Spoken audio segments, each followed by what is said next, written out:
Here we are, back again, testing another game on the Steam Deck. And also eating some chocolate. This chocolate is delicious. Also makes you fat. And yeah, all good things. This game is not supported on the Steam Deck, which is I don't know, it might not work if it's not supported. I don't know why it is not supported. It launched. I will be playing it with a mouse and keyboard. And be munching on stuff while I do it. In your ears.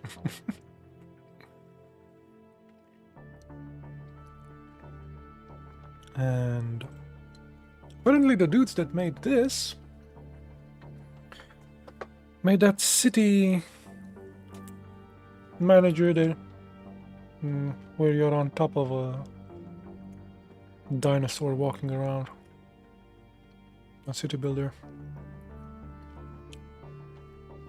It's out, I think. No need to wish list it. I think it's out. Yeah.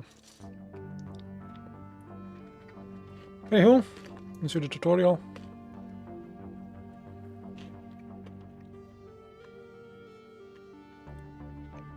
Mm-hmm. I don't know. Let's do the basics. To build stuff. Drag thrusters and fuel tanks to the panel at the bottom. Onto the canvas. Attach them to your core. To use thrusters, you also have to assign a key to them. Use your mouse wheel to rotate parts. Use the arrows on the right to go to the next page of the tutorial.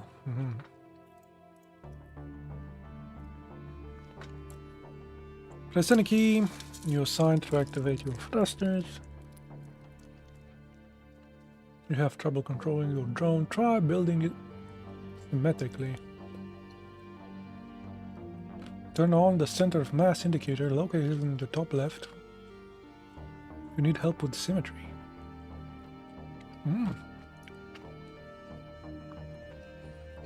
Touch and activate all red beacons to finish this tutorial. Can you open this instruction at any time using the question mark icon in the top left?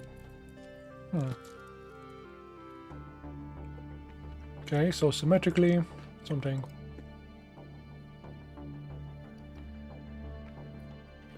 If your drone begins to shake uncontrollably, try making a compact design. Shorter connections result in stronger constructions. Okay then. Have a thing.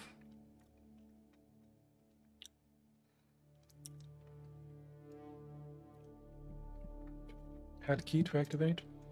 Press any key. How about W? Gosh. Can even rotate that thing.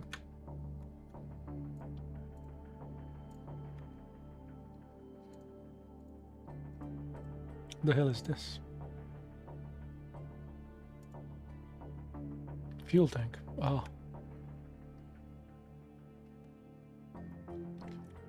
What, I need a key for that? What?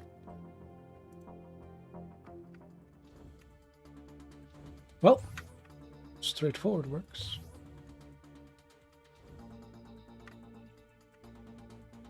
And only straight.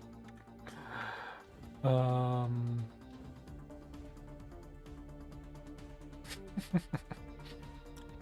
have only one thing assigned. Okay, back to the editor.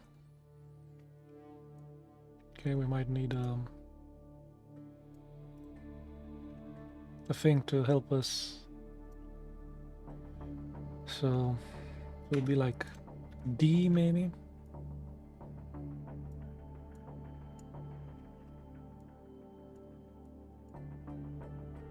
And this will be A perhaps. Let's see.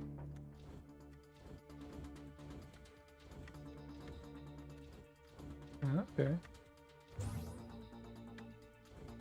Kind of counterintuitive.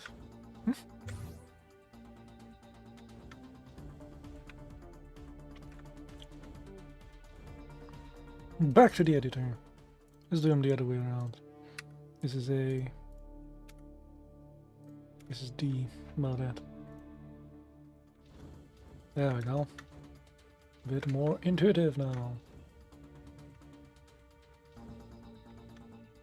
Holy moly, what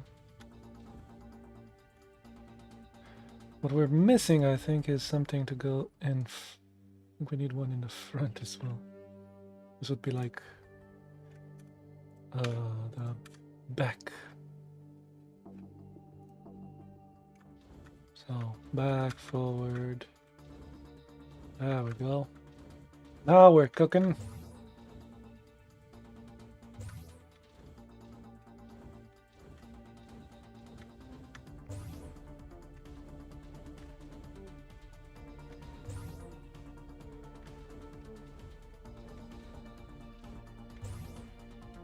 Excellent.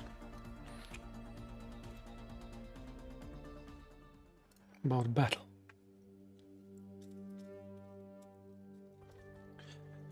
Building a flying drone like the first tutorial.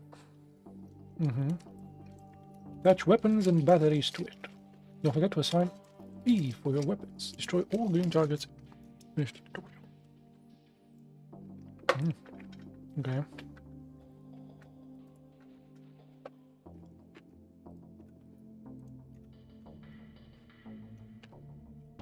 Oh.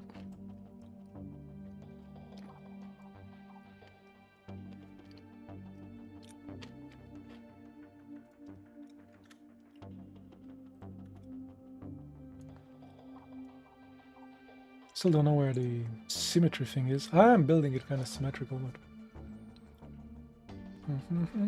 all sorts of stuff here. Skin transparency. Toggle center of mass. Oh. Let's put this thing in forward.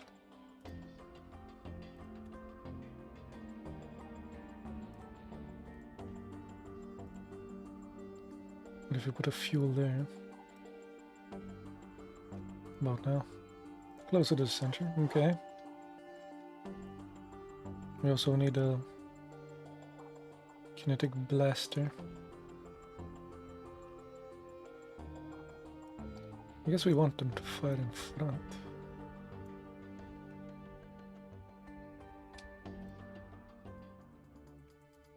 I don't think. Oh! You can point a. I forgot to assign the thing here.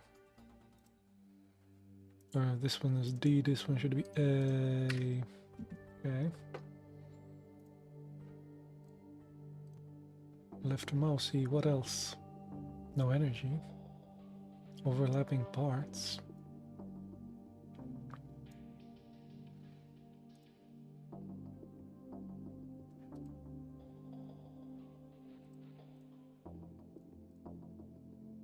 Yeah, so they'll both fire at the same time. Pew pew. Overlapping parts. This thing.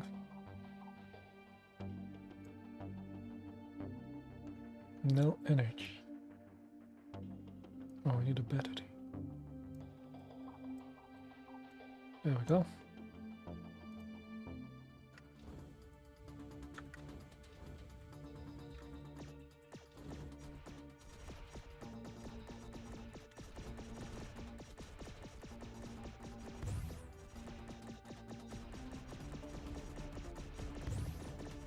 Cool.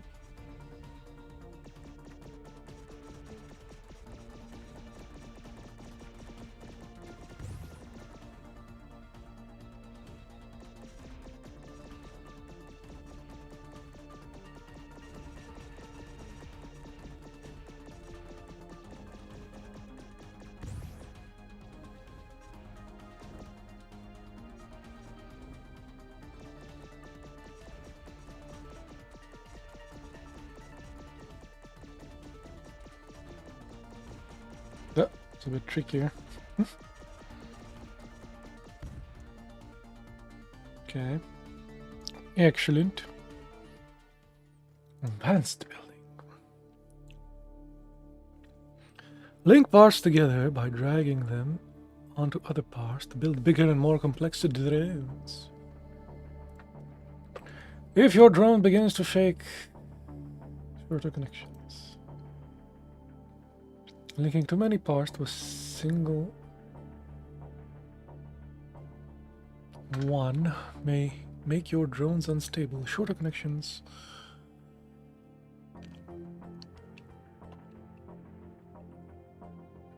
Find a way to touch all beacons at the same time to finish the tutorial.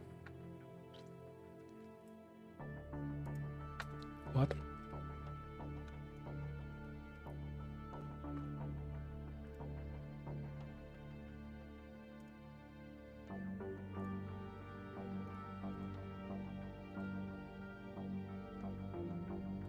Can't. Oh.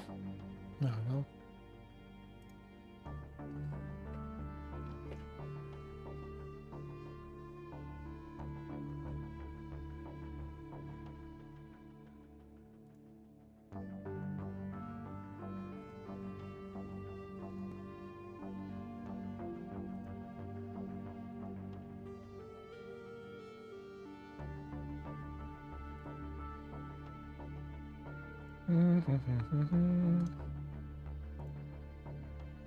I assume this is what it wants me to do.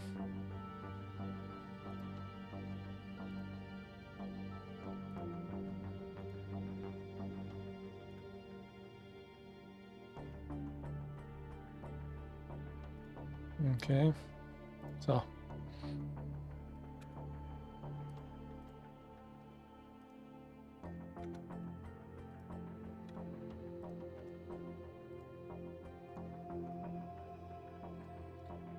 no fuel.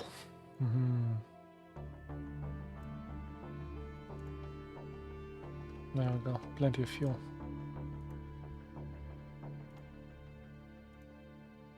Should be symmetrical as well.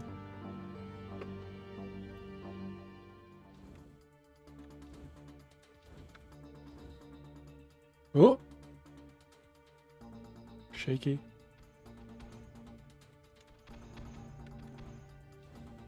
Why is it so shaky?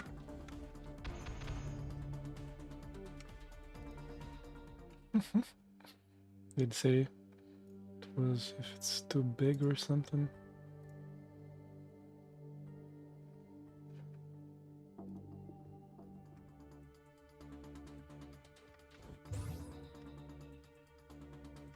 Starting to shake.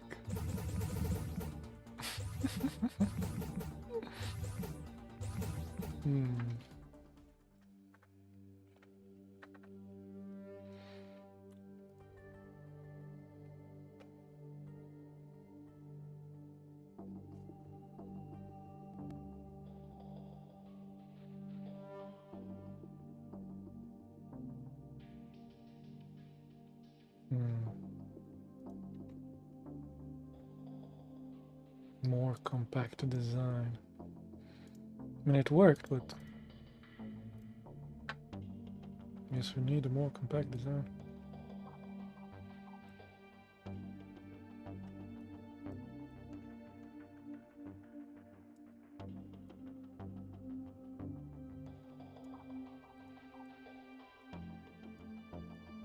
How do we delete stuff? Delete. Okay. Let's see if that doesn't.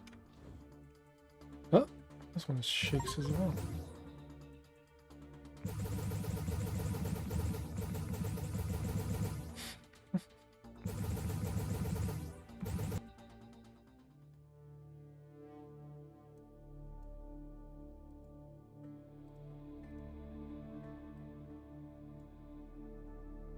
Why are you shaking?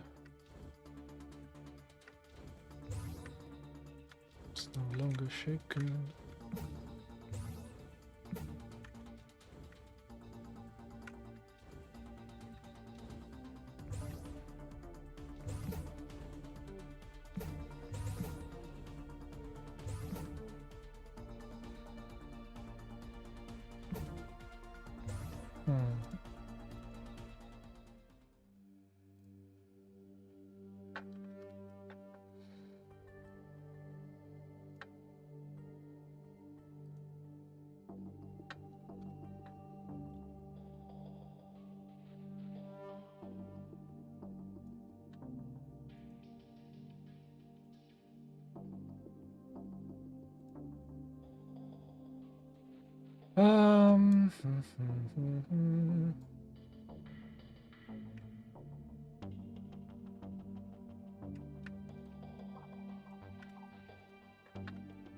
Just select like this and delete, which is excellent.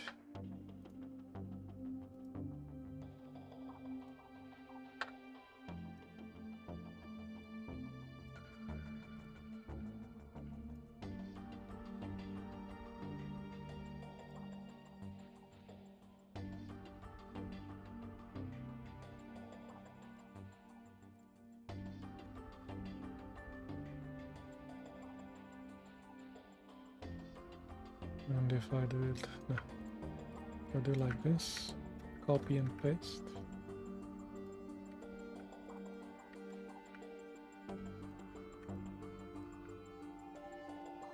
Control C. No.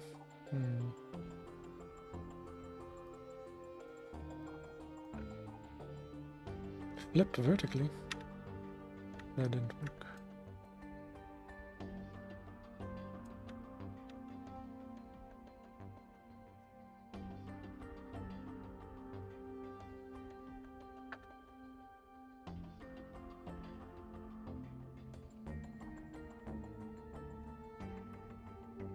Maybe Control D.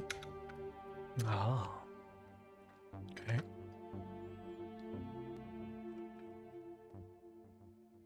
Excellent. Control D again.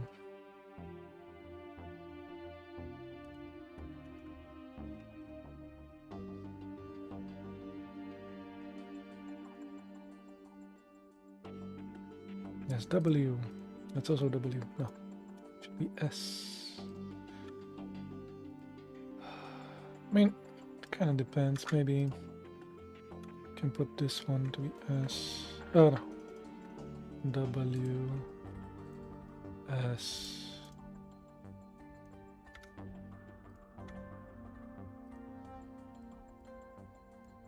And that one D. How about that?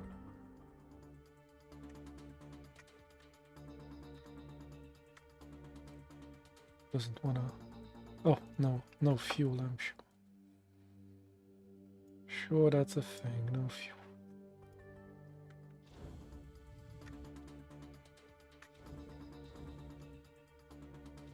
Well, at least it seems to be stable. I just picked the same.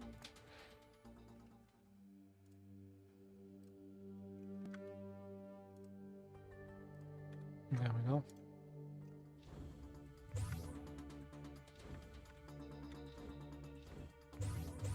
There we go.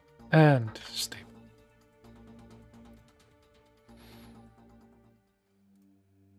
A resource gathering. Attach a resource tank and resource collector pod to gather resources. Empty the full resource tank into the container by flying over it.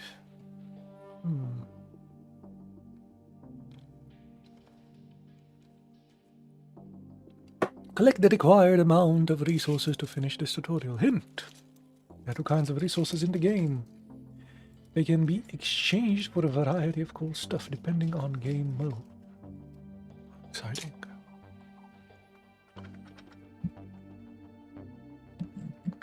Now, a resource tank and a resource collector.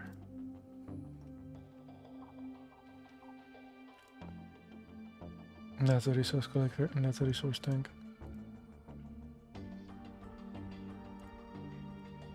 That's all they give me.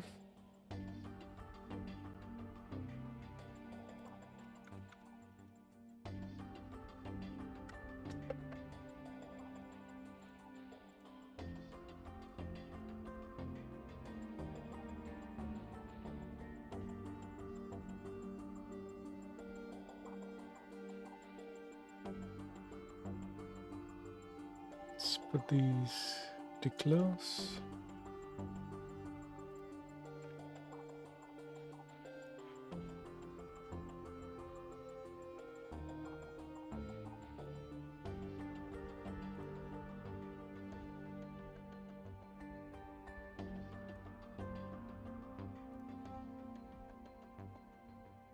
Not exactly sure what this will, how this will act, but put it there.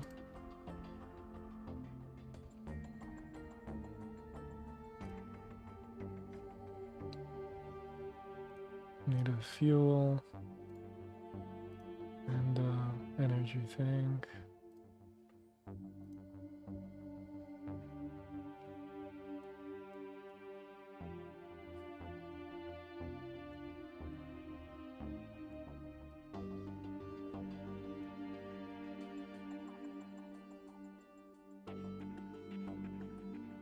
Getting this closer to the center.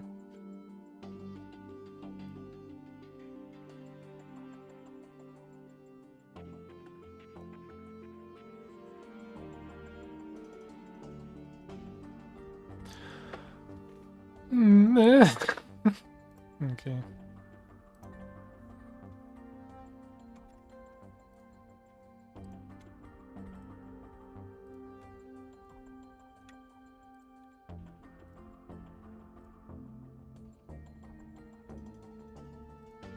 Fixed cursor. Ah, okay.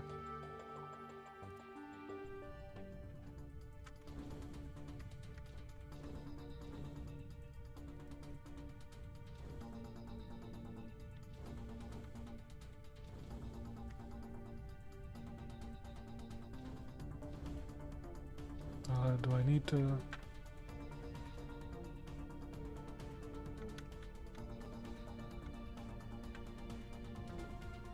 I think I need a thing to help me rotate as well.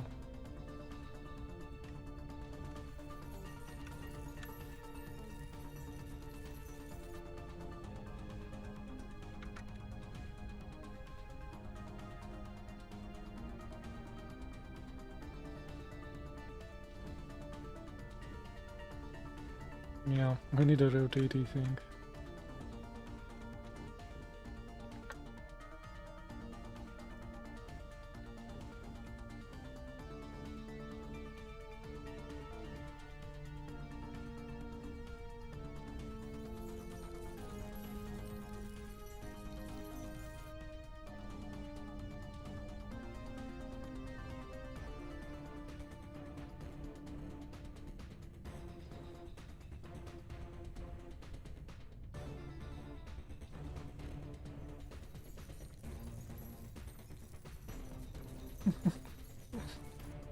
Okay, well, we'll say that's a good one. Say that's good. Collecting with magnets.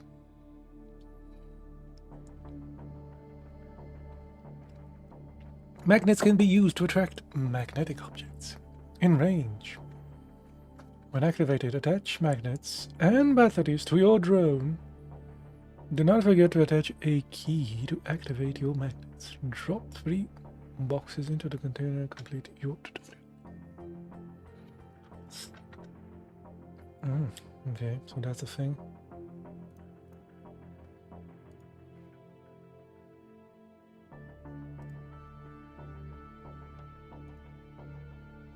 And do it like that. Okay, I'll be using their design if it makes sense, no problem.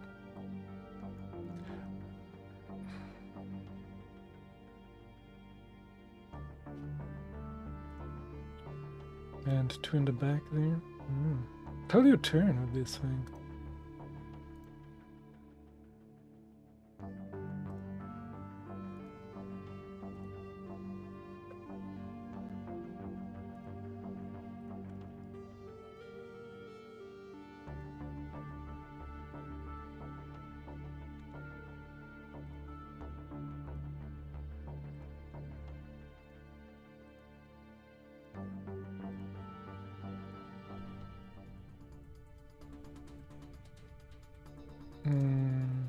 Need a fuel.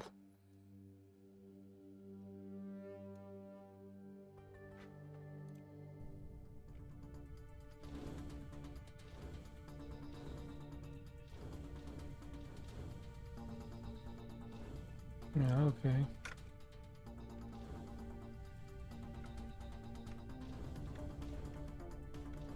I wonder if maybe if you do them so A and D.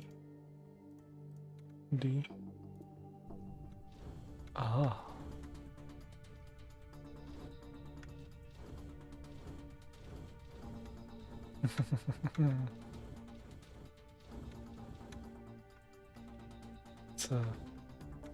It's a bit much. It is a bit much. Too much power.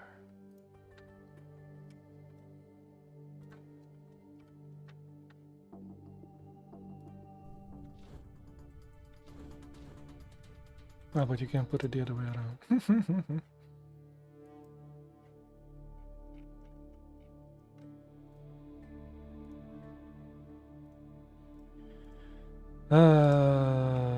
What was it? D.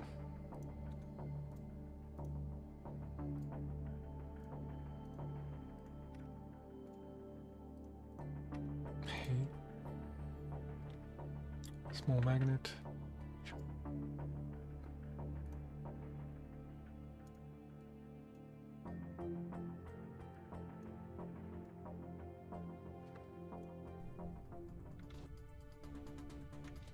We also need a key for this.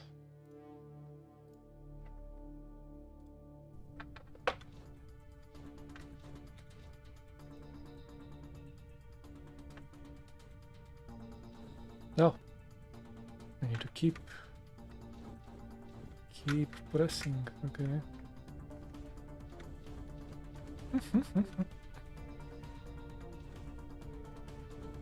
Is that good enough? No. Progress. Oh. Oops.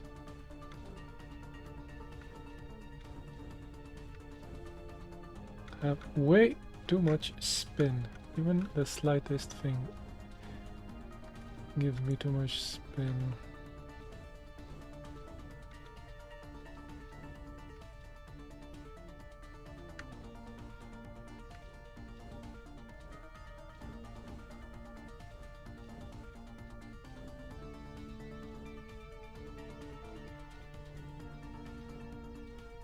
Focus.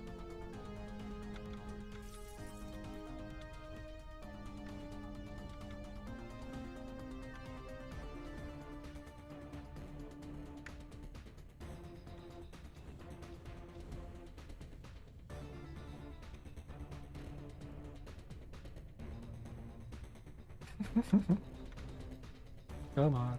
There we go.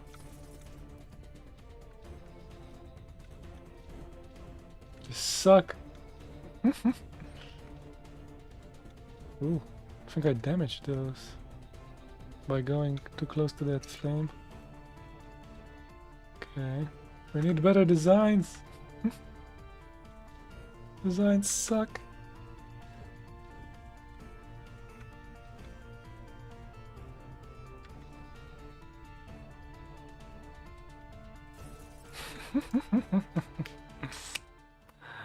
Ah, terrible. Okay. Logic parts.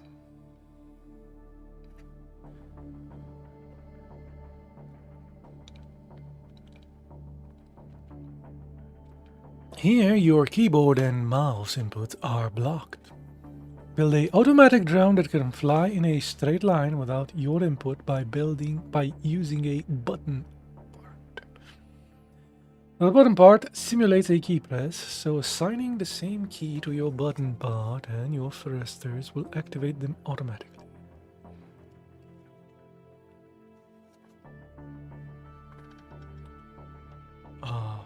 What?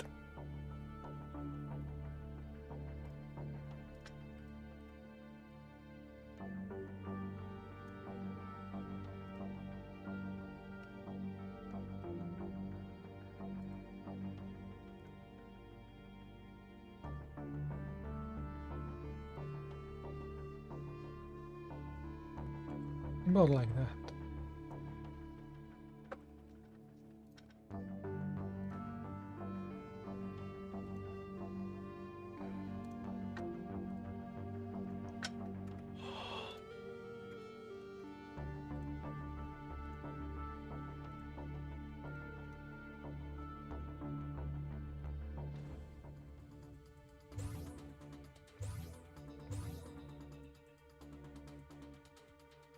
Okay.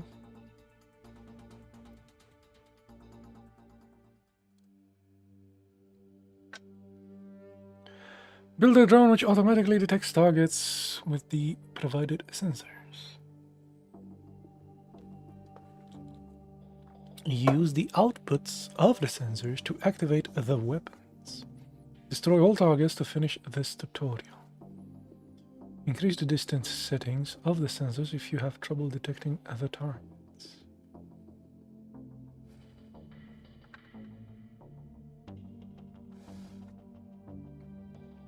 Automatically detects targets.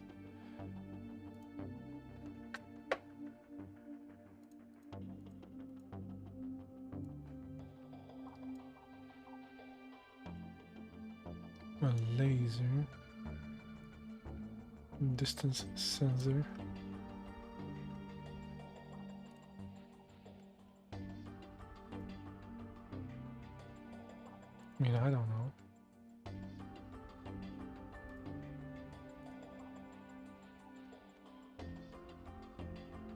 But it won't move this way.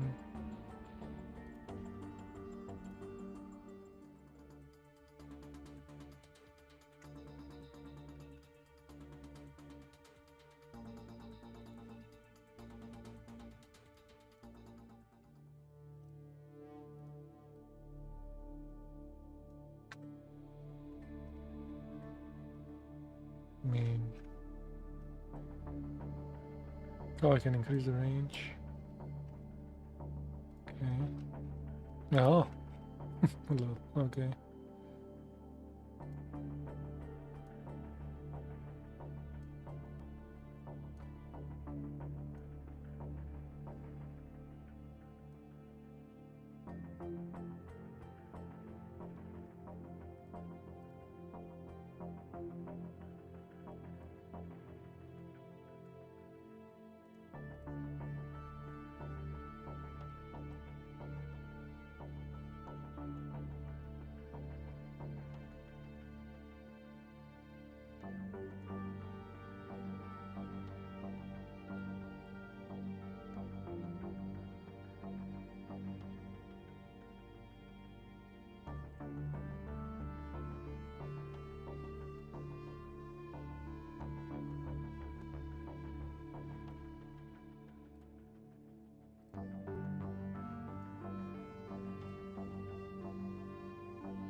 We're right in between them.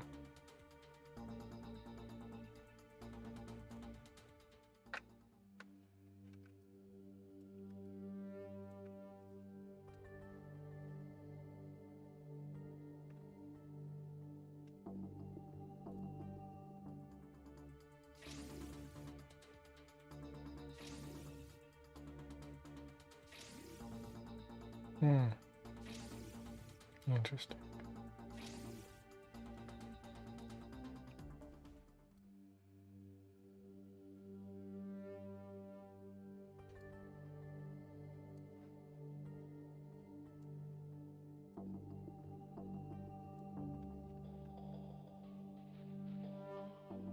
Kind of curious that it started spinning and stuff. Okay, who am I to disagree? It is still spinning.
What made them spin in the first place?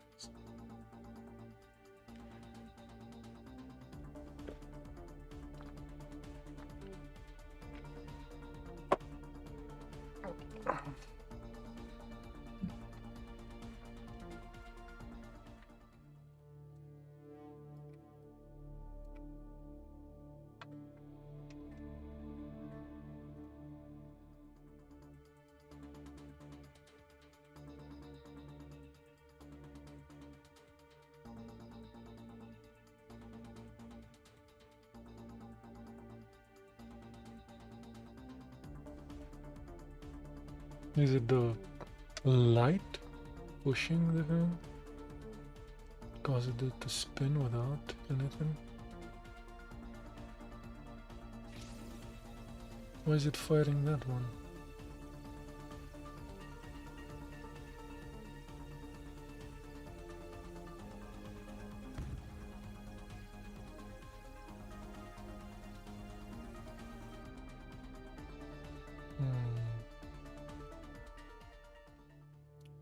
Oh, it's the only... Okay. So this should be like 1. Oh no, 2, 3,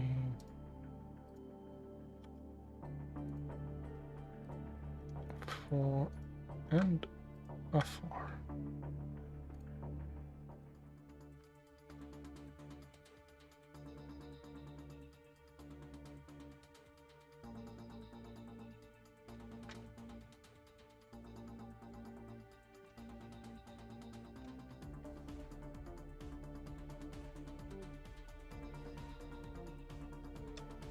I think the lasers exert some sort of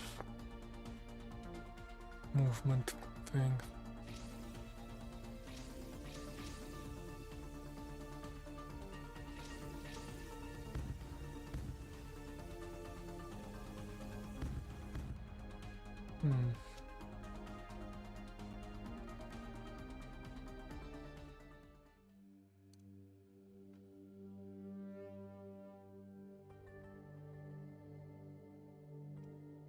You can use tags if you want to better organize your logic circuits or simply run out of unused keys.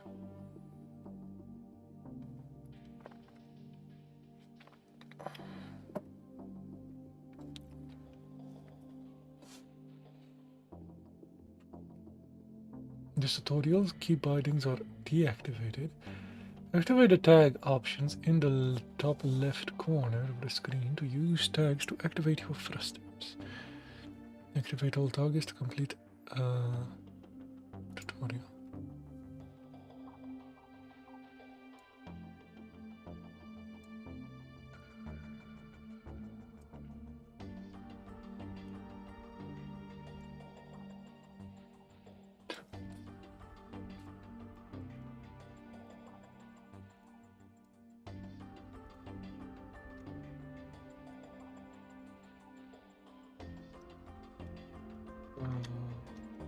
Out.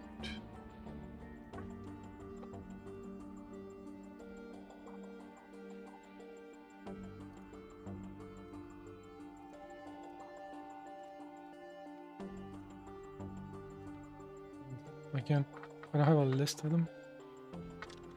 No.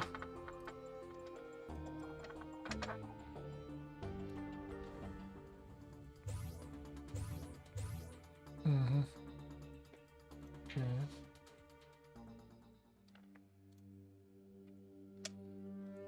Autonomous racing basics.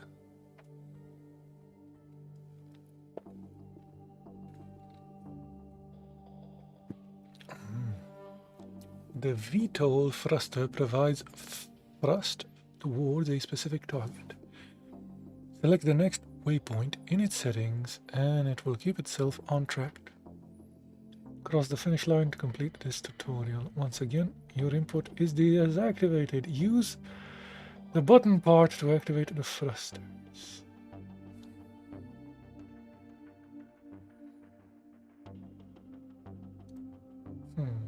Very fishy, but okay.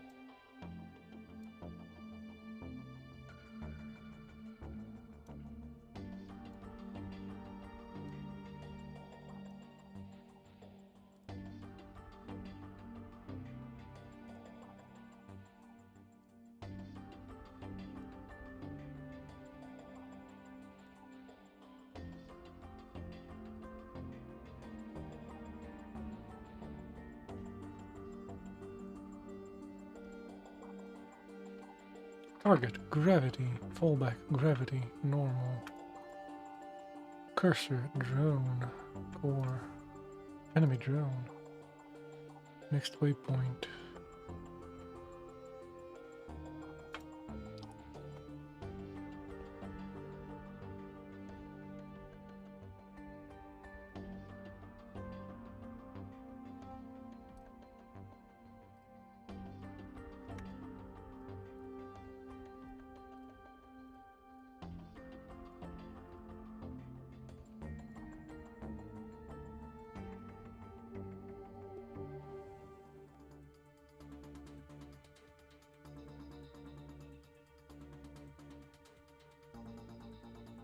So that thing follows the next waypoint.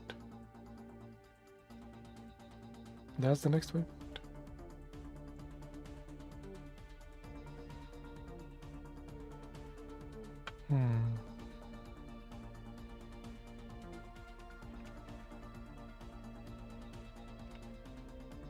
Those motors is awesome.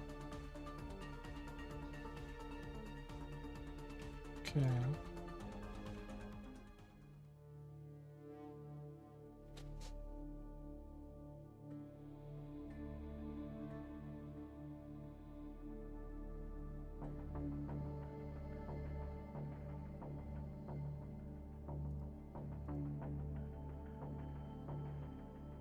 Advanced Automatus Racing.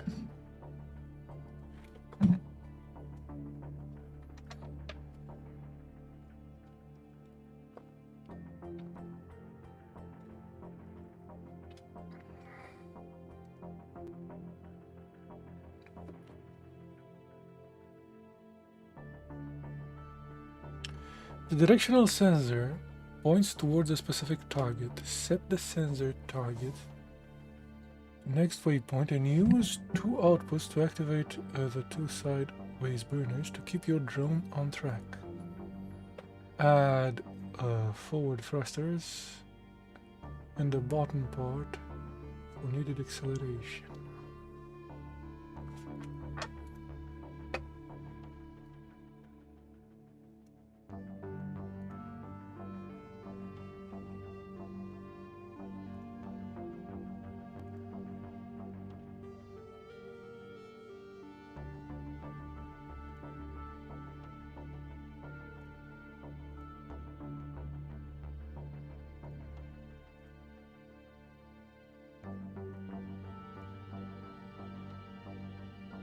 Tilted right, tilted left. What did it say? It said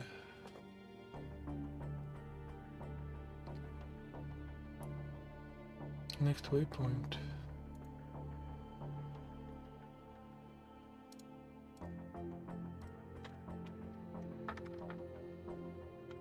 No, I can rotate this thing as well.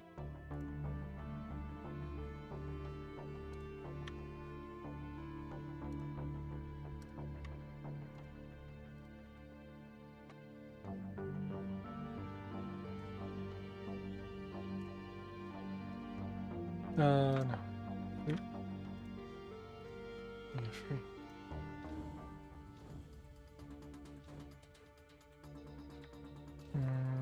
Maybe the other way around.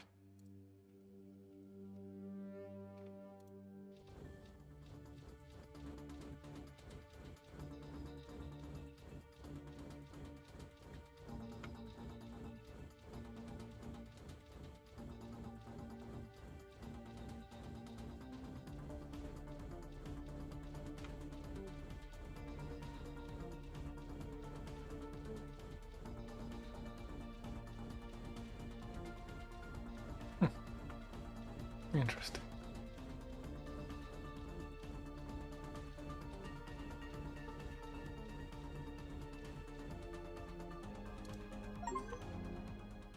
Okay, so we got kind of the gist of the game.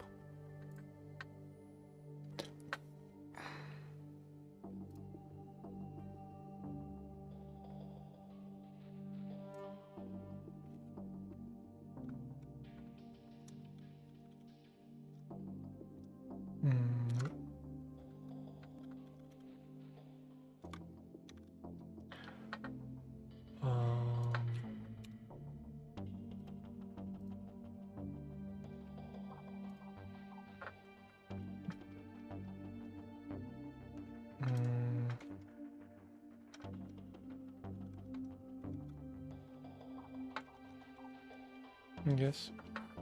Survival sandbox.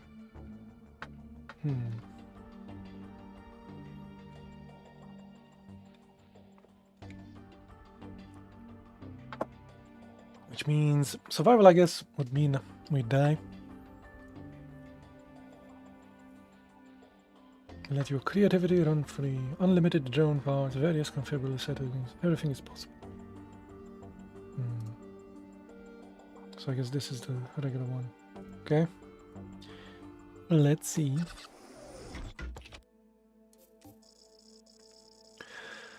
The desire to explore new territories is written deep down in the DNA of mankind, and so, after the conquest of the vast oceans, people found a way to the stars. The Russian satellite Sputnik in 1955, the manned moon landing of Apollo 11 by 1969, the colonization of Mars by 2071, and the first successful travel through a wormhole in 2120. You know, this game is going to be dating itself in about 50 years. But I hope we get to Mars faster than that, though. Yeah. We're all crucial milestones in the history of space exploration. But none of these were as promising as what lies ahead of us. The Nimbatus, the biggest mobile drone factory ever made, is finally ready to be sent into space. With its one-of-a-kind hyper-warp drive and self-sustaining resource-gathering systems, it is able to leave the safe zone within seconds. This is where you, Captain, come into play. You are asked by commanding the Nimbatus and designing drones to explore the endless expanses of the universe so that mankind may learn from your discoveries. This is an honor to have you on board. Fasten your seatbelts. The Nimbatus is ready to take off.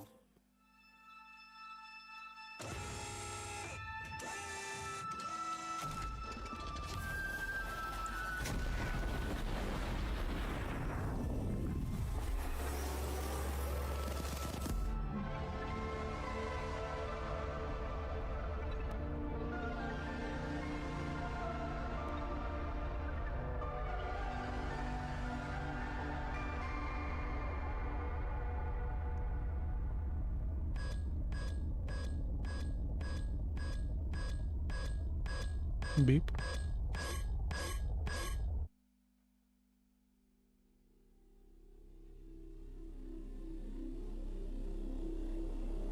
Beepity beepity boop.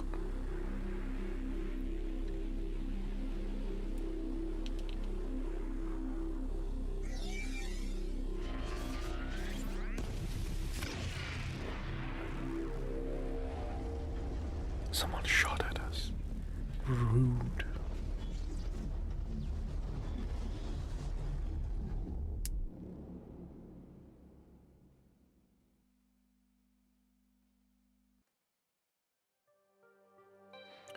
You're attacked by the Corp, an unscrupulous intergalactic tech company. They disconnected and stole your warp drive, leaving you stranded in an uncharted region of space, currently in the orbit of this planet. To track down the Corp and retrieve your warp drive, you have to travel through the universe using these wormholes at the end of the galaxy. We progress through the galaxy by collecting the required amount of intel in a solar system. Intel is gained by completing missions on planets within that system.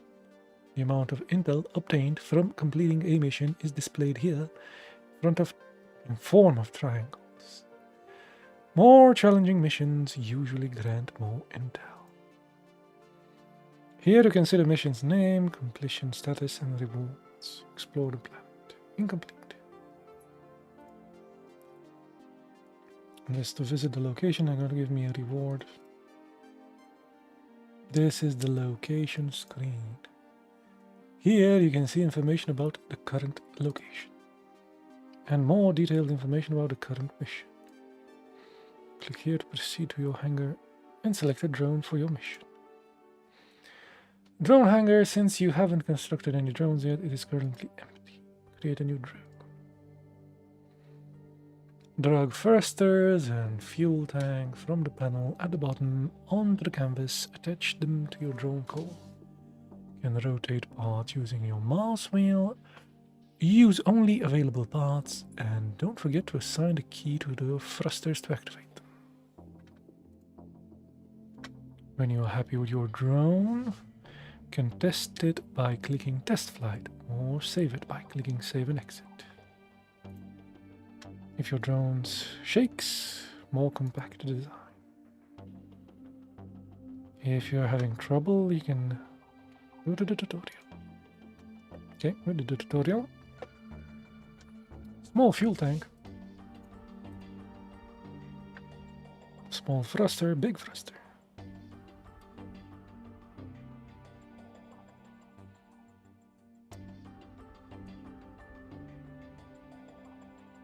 Make two big boys. Just put on the fuel.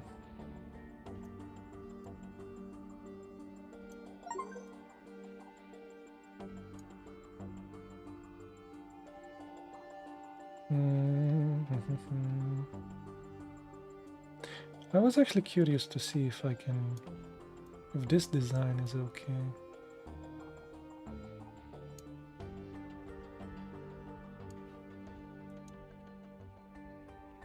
This is how I plan to steer.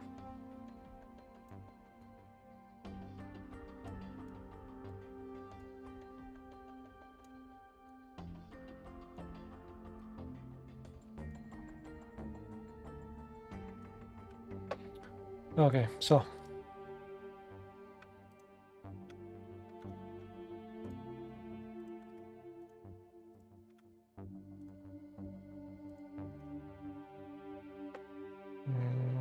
this light.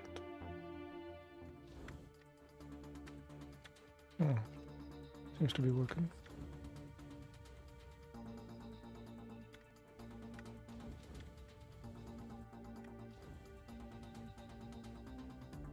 Consumes fuel like crazy. Gravity and air resistance normal. High. Low normal. Enemies. Racetrack. Planet. No, I think it's fine. Can save and exit. Once you selected a drone, you can click here to launch it. Okay.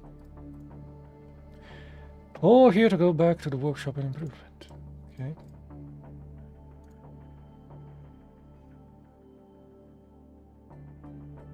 Launching a drone will increase the threat level. A high threat level can lead you being attacked by the core, so keep an eye on that. Okay.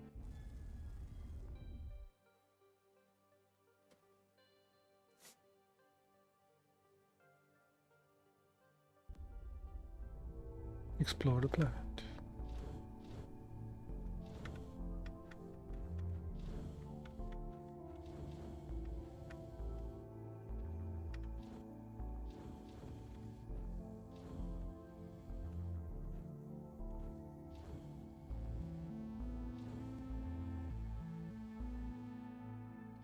%90.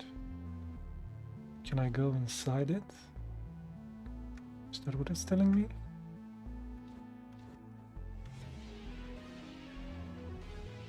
Back to the Nimbatus, 100%. Hey, it gave me something. Kinetic blaster and some battery. Excellent. Congratulations on completing your first mission. You now have access to your next system.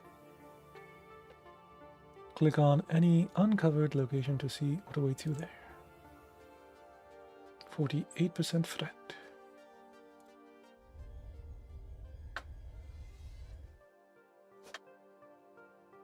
Select a drone. A civilian ship crashed on this planet, but we can't locate its black box. Free it from its wreckage to establish connection. Okay. Shoot targets. Let's construct a new drone. Or upgrade the previous one. Okay.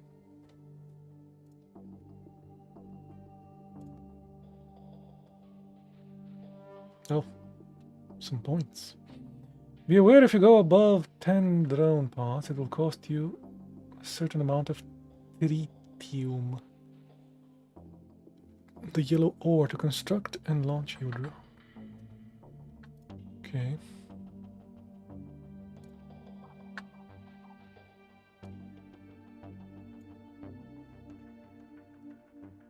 Mouse cursory thing to shoot.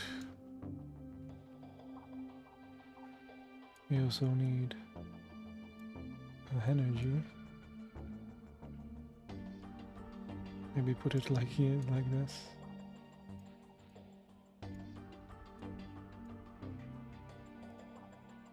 Right smack in the center. Excellent. Let's take it for a test drive.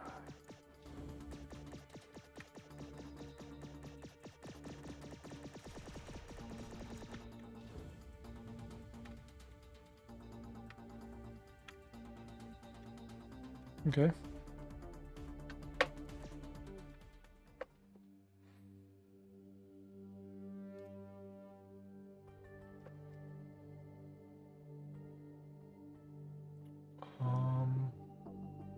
Or we can duplicate this.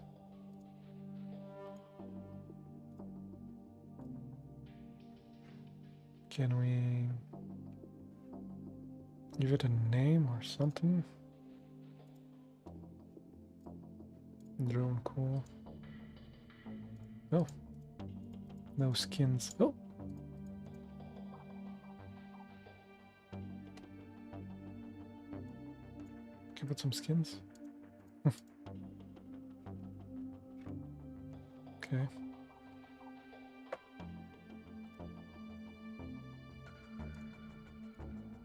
So one actually has a skin.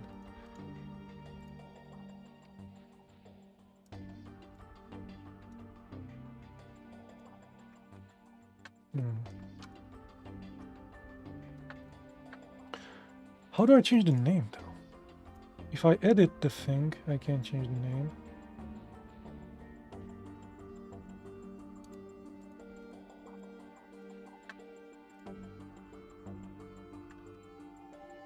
Oh, and it costs me 10 of these.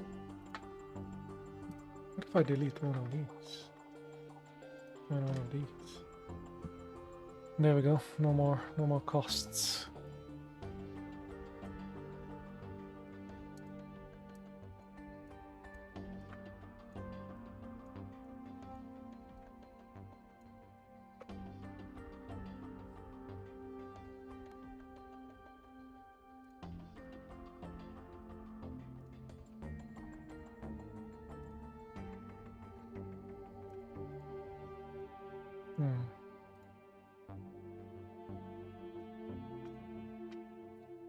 Pirates. Oh, you can make a pirate thing.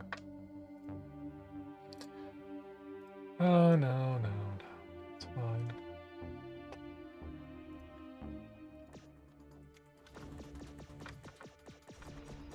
Yeah, it works fine. Planet? Is this still in the simulation?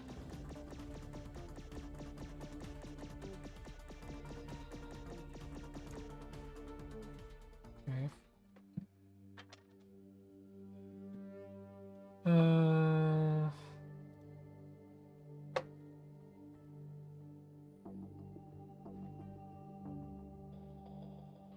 Export a drone file. Upload drone. Enter description. Oh, it's probably here. Shooty.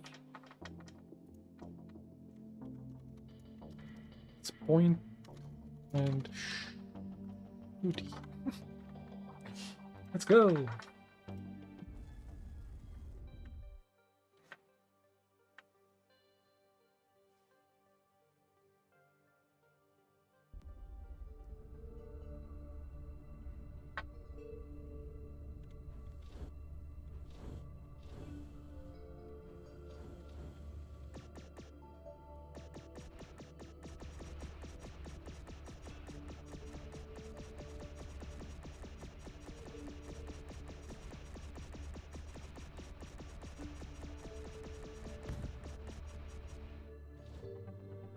Did that help?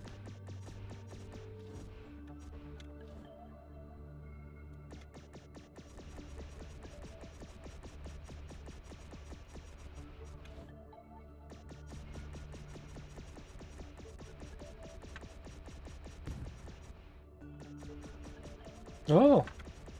Well, should use it to mine. Didn't think we could do that. Very interesting.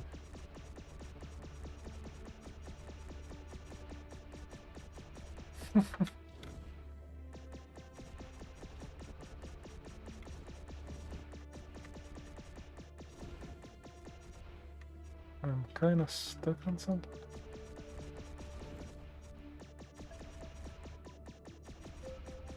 There's some stuff here.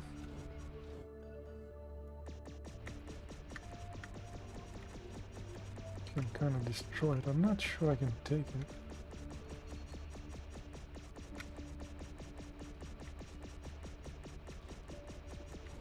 I think I need something else to take that.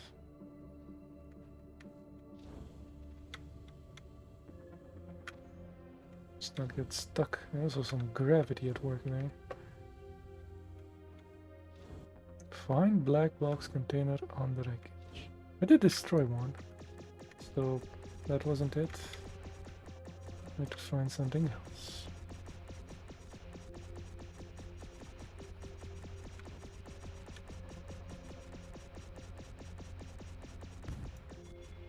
Not that one either.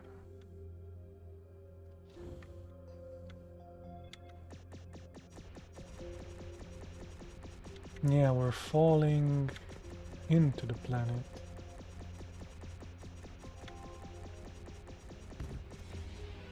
There we go. We located the thing. Can we go back to the thing?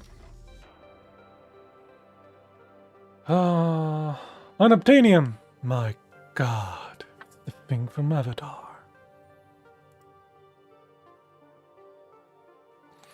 When you see a sparkling location like this one, it means there is something special there. Try clicking this one to see what it is. Okay. Nikai says garage. This is a garage. Right, traveling there. 48% float.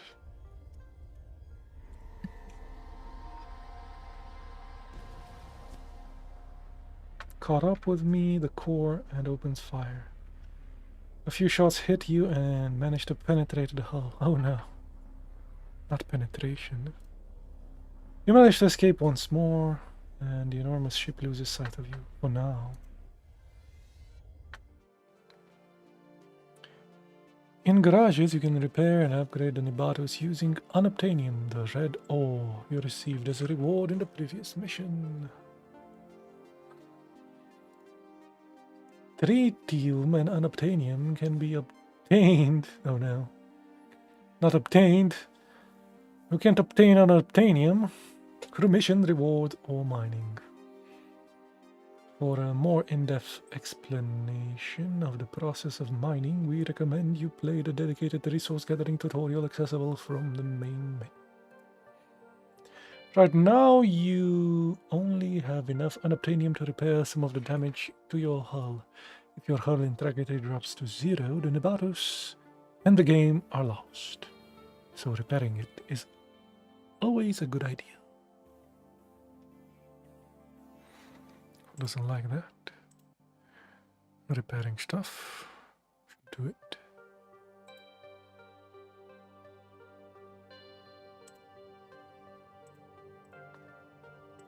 Okay.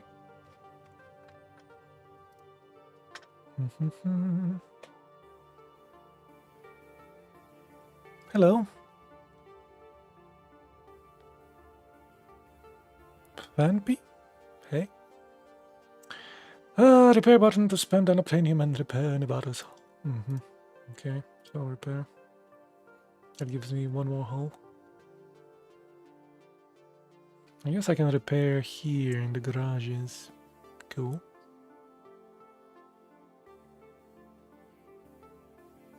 Shows you more information on the minimap. Increases deploy cost per drone parts. Shows you more information on the galaxy map. Increases the amount of drone parts that can be deployed for free. Okay. And decreases the threat.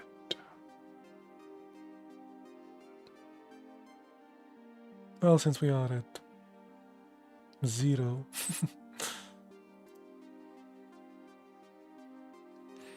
Good job. Now all that remains is clicking on that wormhole to travel through it to enter the next galaxy. Let's go to the next galaxy.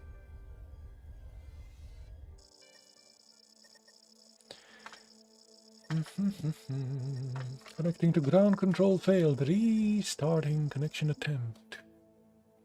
Initializing manual control system. Please enter user credentials. Heavyweight. As a former heavyweight boxing champion of Mars. Mars? I don't know. They have low gravity there on Mars. Can't be that good. You are used to taking a punch or two, but in low gravity, without getting knocked out. You joined the Nimbatus program because of a tough mission needs a tough captain. 100% drone parts health, bigger and stronger energy shield. Pilot. Oh, and these are the starting items, okay. Used to steal the show at the major air acrobatics tournaments and looking for a new adventure. You applied instantly when you heard that the Nimbatus is carrying a unique hyperdrive. 100% thrust, improved afterburner. Batteries recharge faster after going over 200 meters per second. Okay. Formerly one of the best miners of the Corps, you started having stabs of conscience about their shady businesses. To work in the name of science and space exploration is just what you need.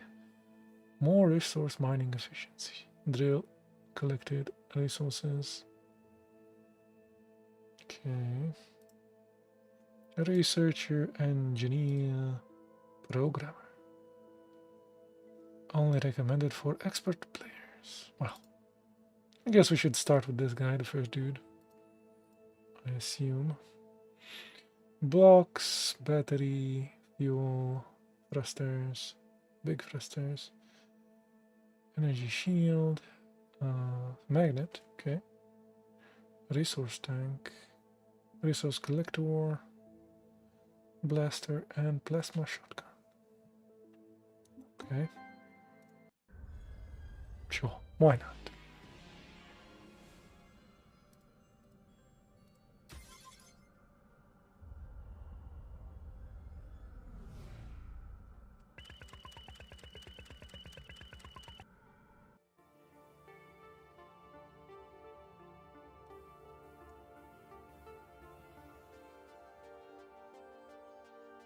So essentially we have to get there. Depends how we want to get there, right? I need to finish 2 of these to move on. Okay, don't know what these are.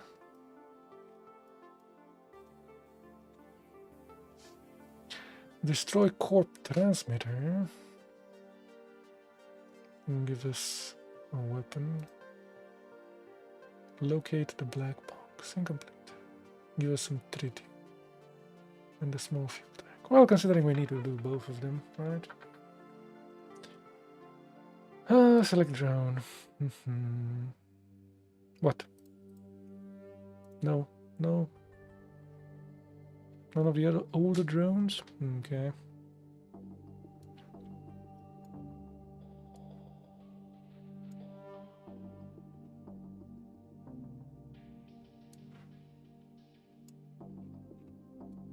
Let's yeah, let's try a system we had last time. Why not?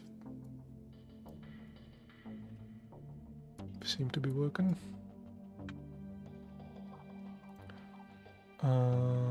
A,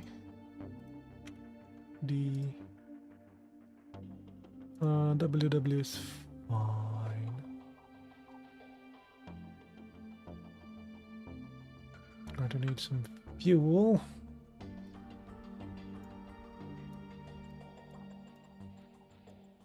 Castle is more compact.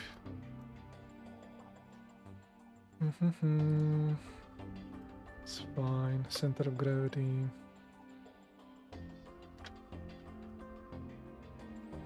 I need to destroy something here, right? So I'm going to put a blaster.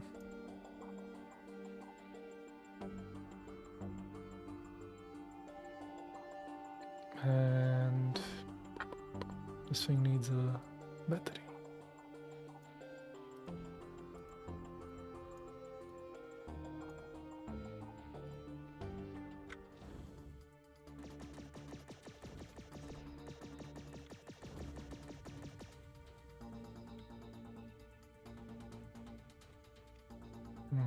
Okay.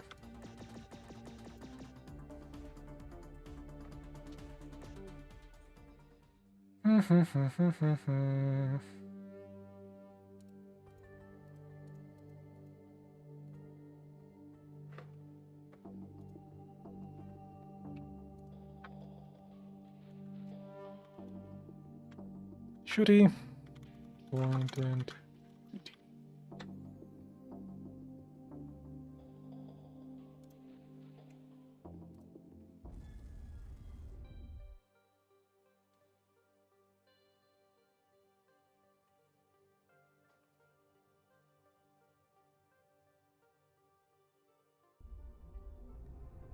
locate black box.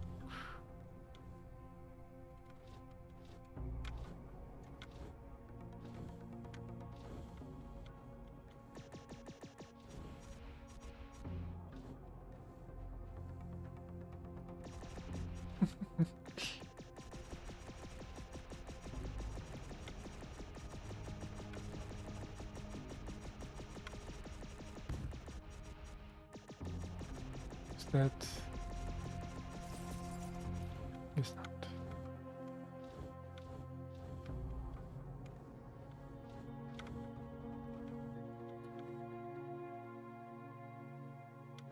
Around here, no.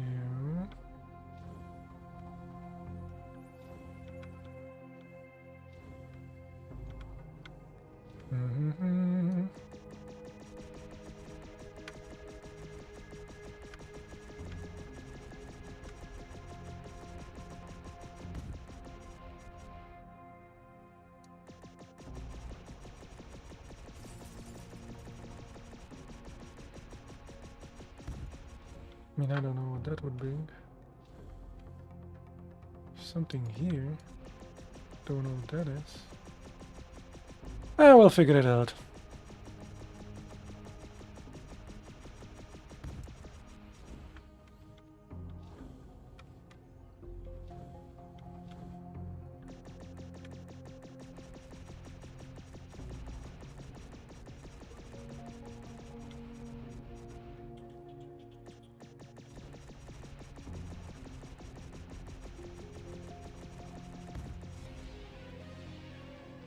You got it?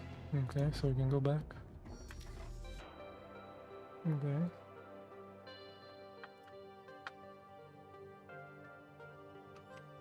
So we did that. Let's go to the next one.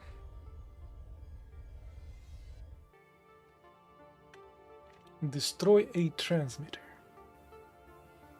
Fight it and put it out of commission. Watch out, but watch out. It may be protected.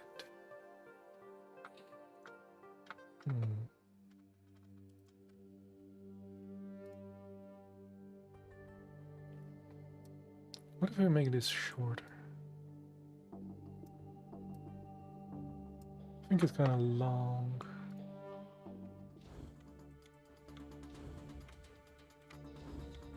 Seems a bit more nimble.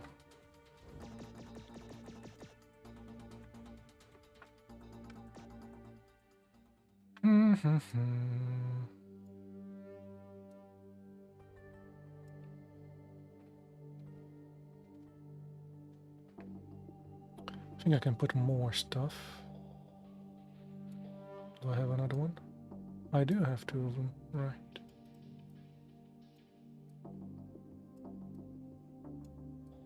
Not sure why that is connected like that.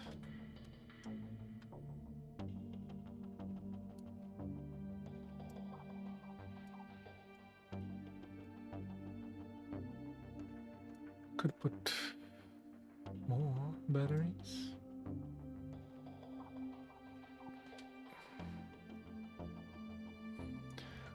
Plasma shotgun. Left mouse. Okay. What about this? What if we put this red noise? Oh, it even pushes this around. Damn. Each action has a reaction. Not so much these. Yeah, I guess this one as well.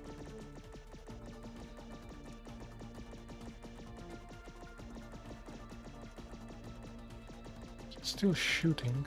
I can't shoot with the other one. Those things are empty now, right? They don't use that?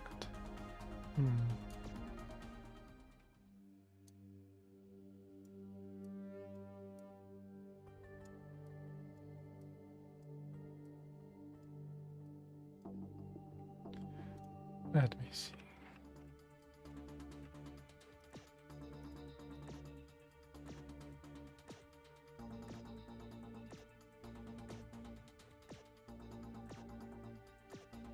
Oh yeah, that definitely uses stuff up, but firing this doesn't.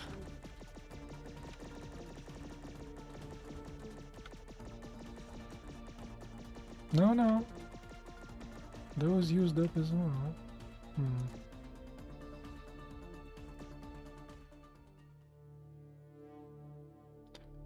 Let's see. Ooh. That uses stuff up. If we don't put that one up, it doesn't use stuff. Okay.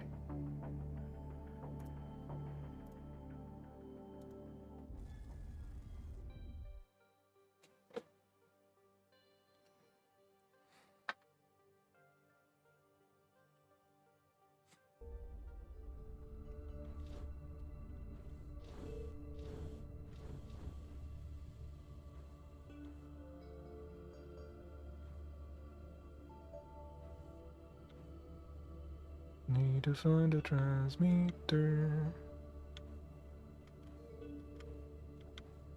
I think it's here. Ooh, stuff fighting at us. Interesting. Ooh, multiple stuff firing at us.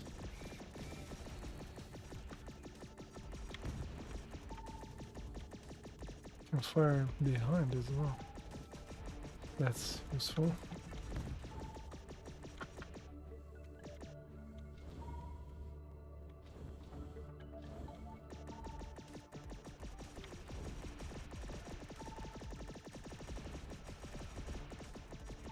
Stuff recharges.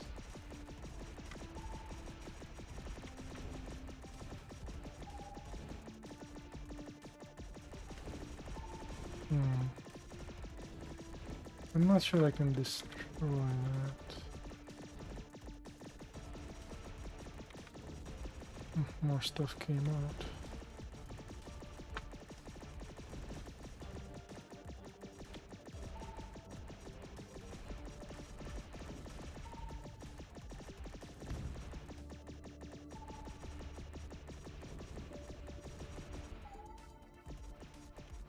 Yeah. And I got stuck. Might need a backup button as well.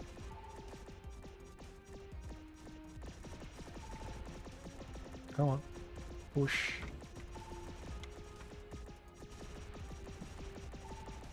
Yeah.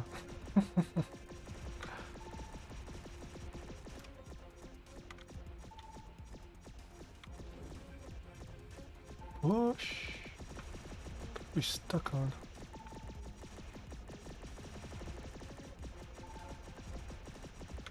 It appears that we're stuck on something.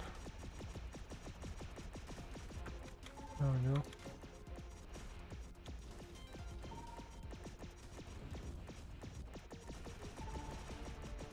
Oh, I can destroy these.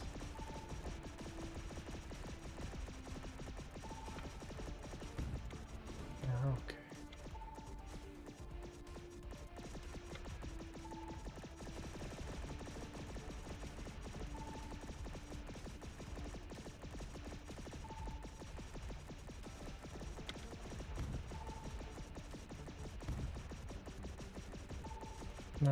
Ooh.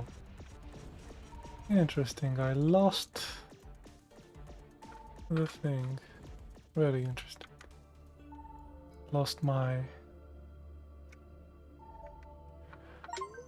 Can we return to the hangar?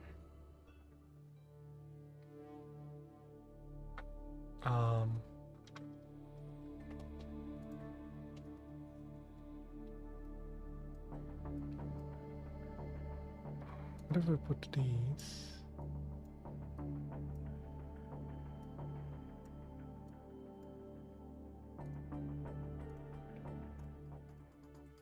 Oh, I forgot to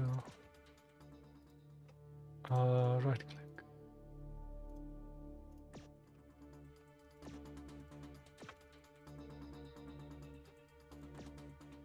Also wanted maybe a mini thruster in front to put us back in.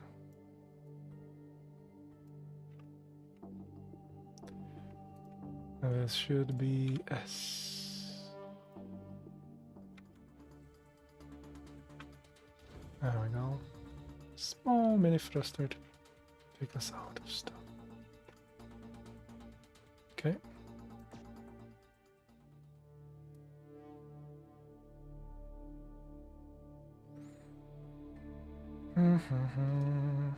Maybe take one of these out. Leave one of this. What if I take one of those out? Would that be enough?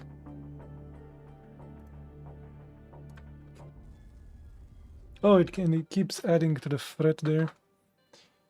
Every time I... Okay.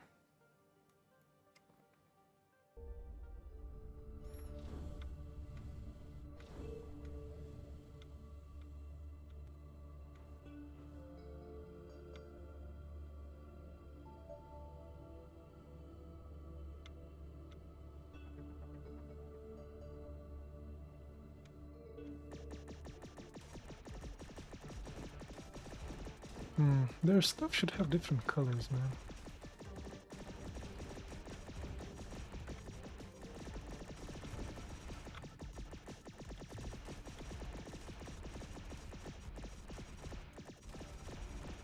And I ran out of... Oh, I did. I ran out of energy.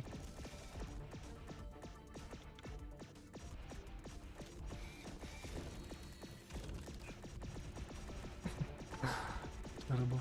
Ooh.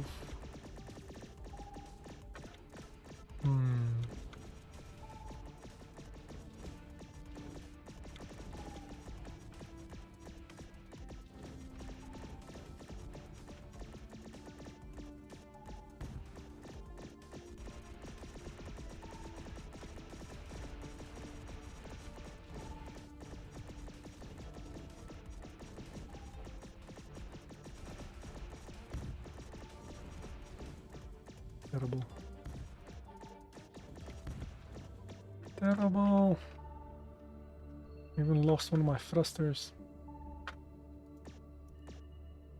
Oh, can you shoot with that thing again now?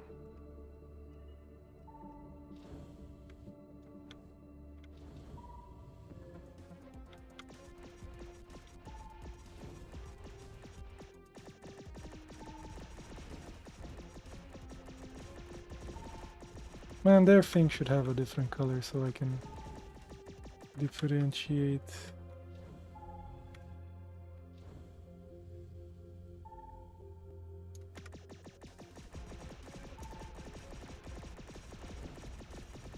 Can't control the thing. Okay.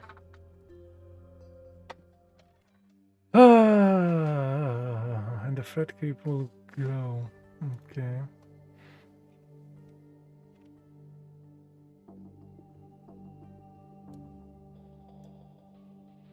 Small battery.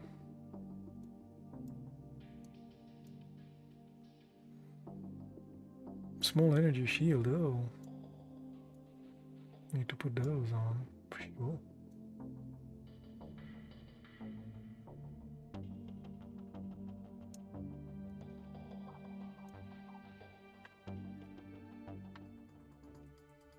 Do I hurt that thing if I go?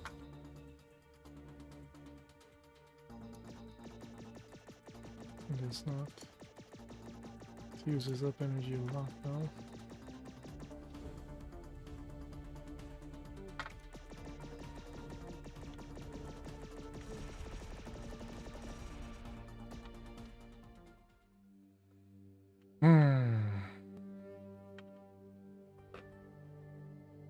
Okay, let's try again, I guess.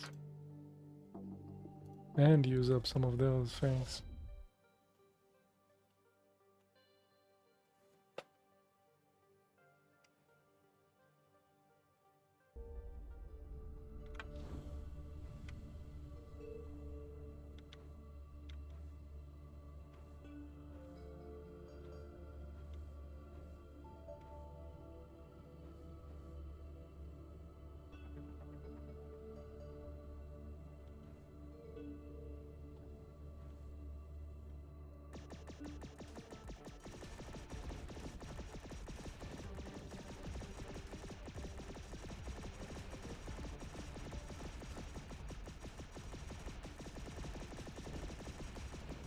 Come on.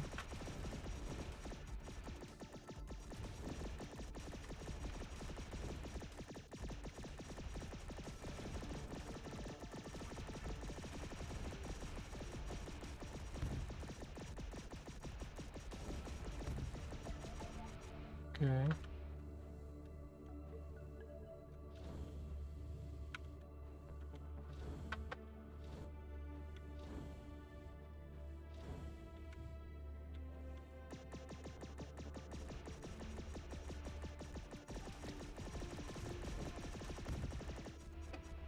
Okay.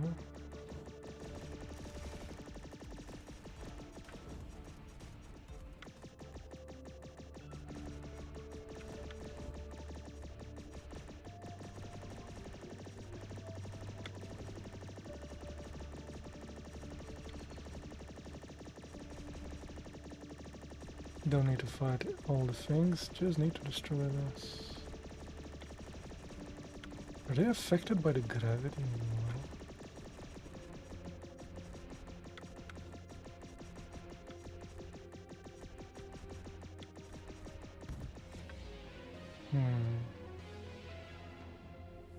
Terrible.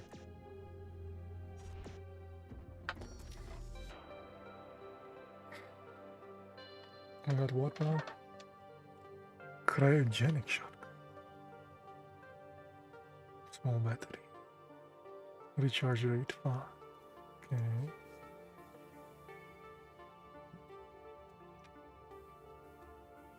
So now we can get to the next one. Either here or there.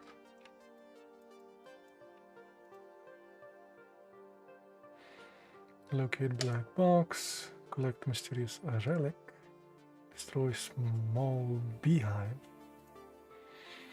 Collect mysterious relic. Destroy beehives. I do 3 and I can get to the next one. Okay. And here I need 4. That's a shop.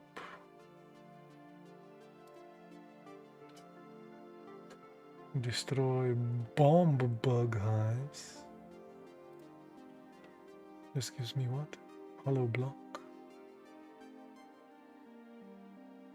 Protects from enemy projectiles and lasers. A garage and a shop. Oh. Collect Toxic biobattles. Destroy Corp Laboratory. This is probably going to be a fight here.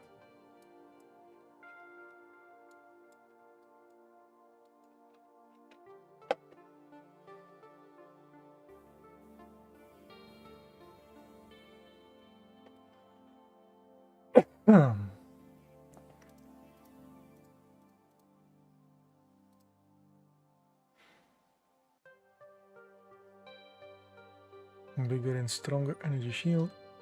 Drone part health. Okay. And this is the hangar. Old shooty. Oh, that's a garage and a shop versus... I guess you could make this and come back. I mean, there's a line between them. I assume I could do that.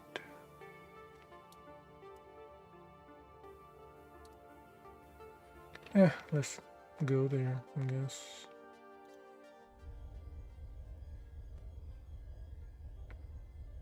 Distress signal. Investigate. Spot a civilian ship drifting helplessly in an asteroid field. There is no external damage, but the lights are off. Do you investigate? Sure. The ship is empty apart from a transponder. It is a trap. You book it out of there, but the enemy knows where you are now. Outcome more threat. Okay. It was a trap. Destroy bombs. Right.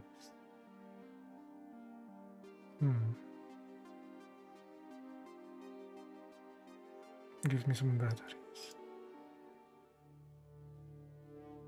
I'm at 62 threat. Damn.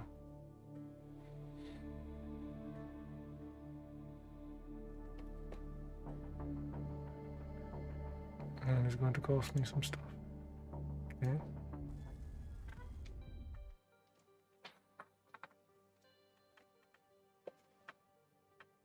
It's going to be one of those games where losing is fun.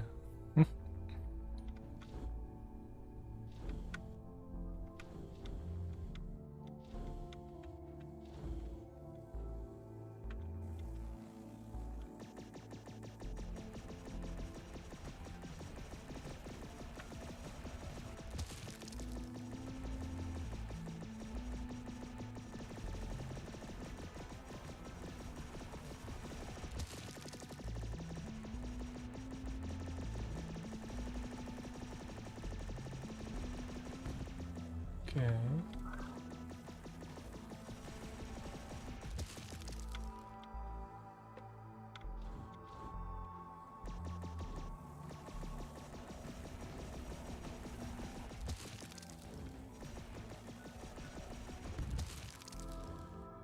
Did that cause damage? It did.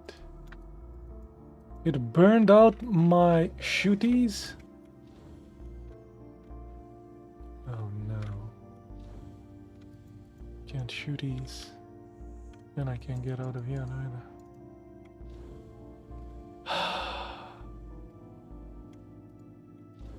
Boop!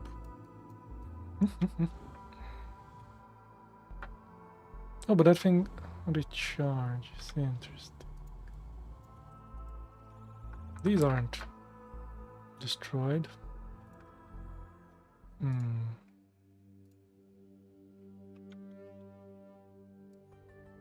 Maybe you should give them different sides.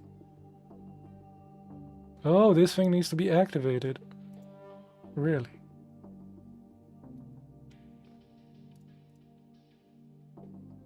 No, F.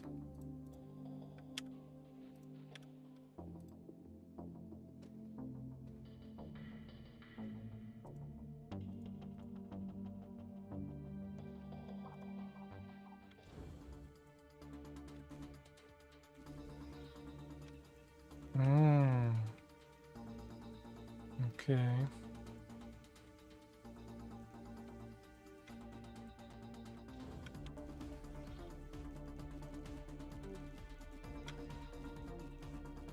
And I guess they use up energy. Oh, they do. That thing. But they recharge as well. Okay. What if I...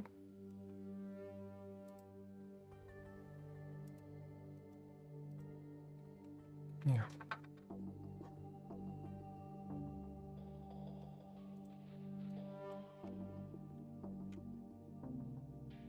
Overlapping parts.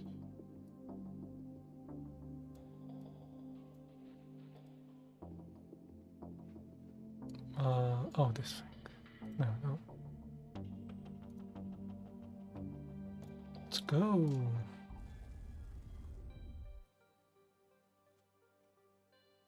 I thought it was like passive thing, but it's actually an active thing, so yeah. And there is that.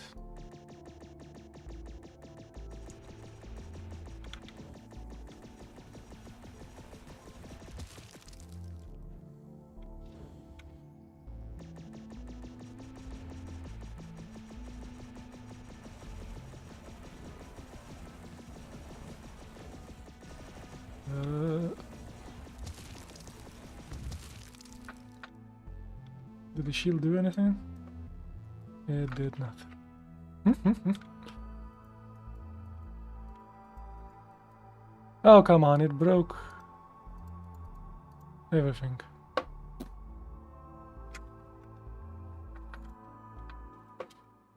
It broke everything. Try again. 74% threat. We're gonna kick our butts any day now.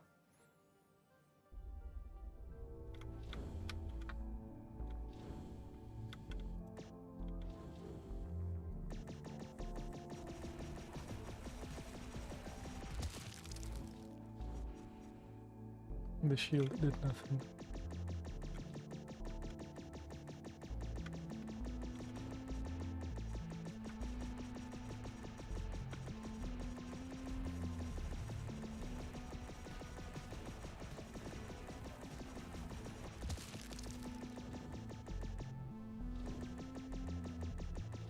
Not very.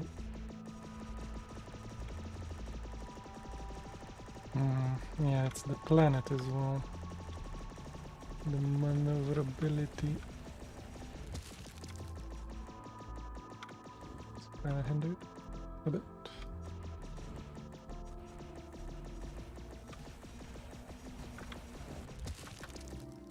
Okay. Must remember to run! There's the thing.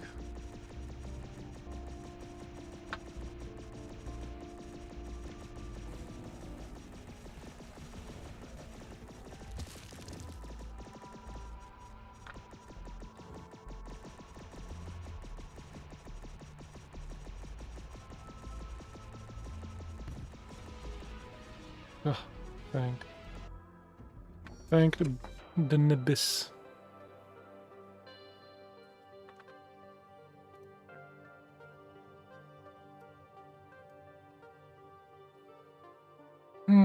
Just terrible. Why is it 2 out of 4? Restore some hives, collect toxic bio battles.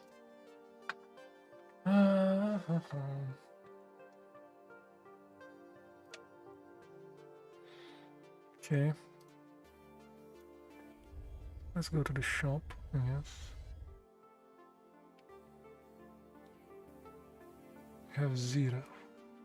Buy 1 for 30. Supercapacitor. Sell unobtainium.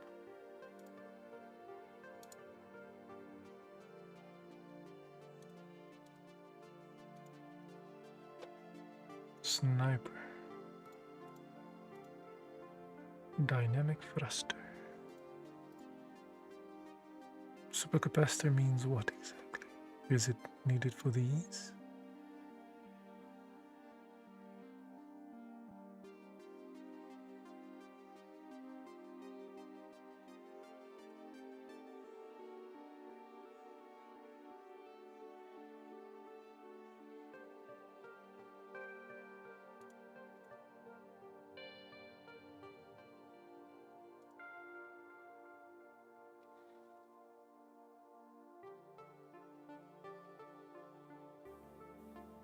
I assume it's a battery thing.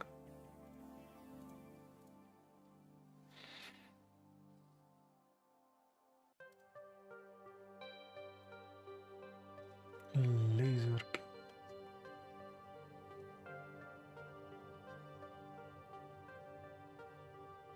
Damage 5. Damage 200.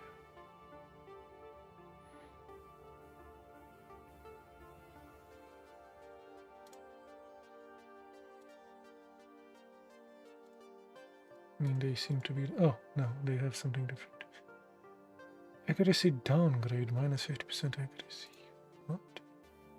Energy upgrade too. I don't know what any of these do. I'll take that one, I guess.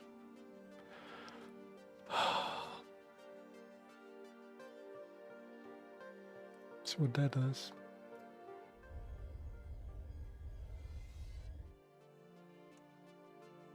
No. Upgrade these wings.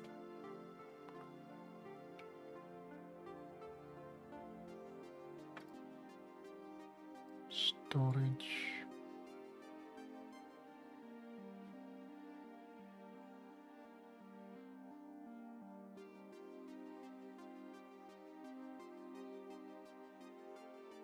Threat decreased by 12% when traveling. Can we do that? Might need that. Now that we're at almost 100%.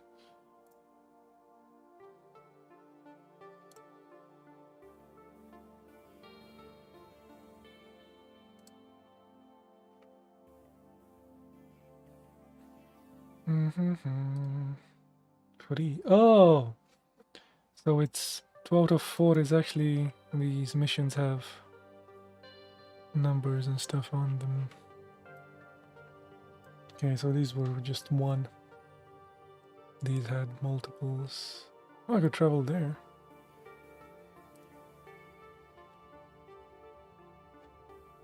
Locate black box. Let's...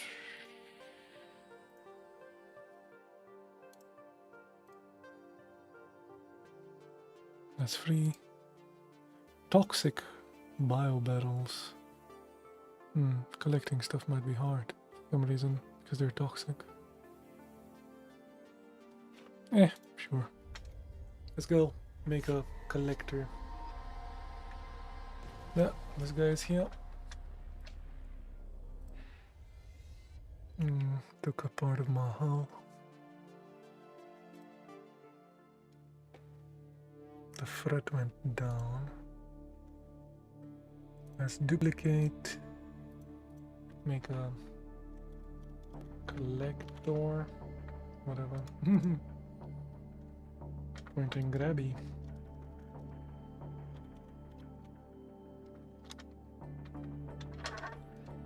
Let's edit.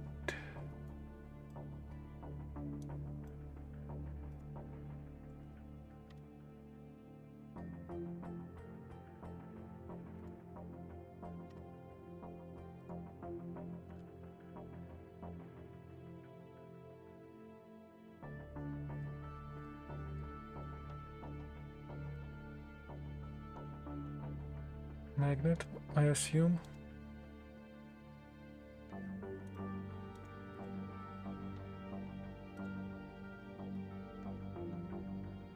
I assume magnet is the thing we need.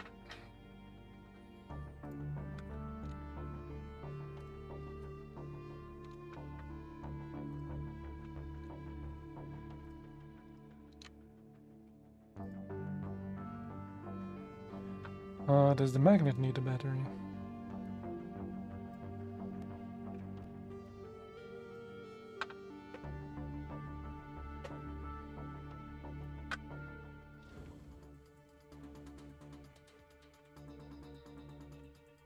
We might need a...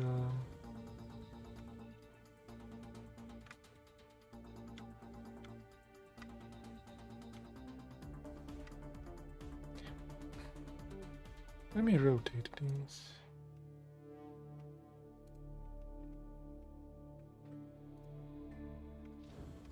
So if I go down, I won't be fighting them.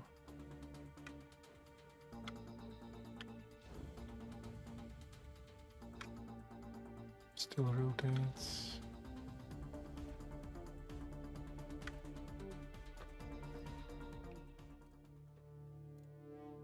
I don't know. Left mouse.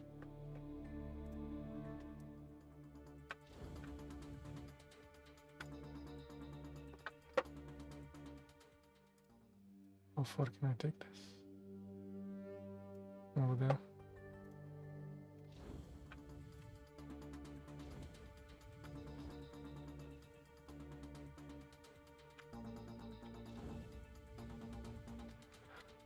I don't know. I'll see.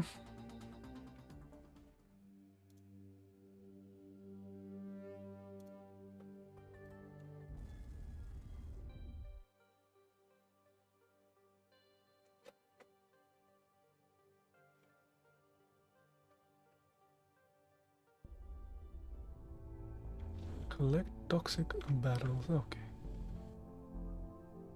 3 toxic battles.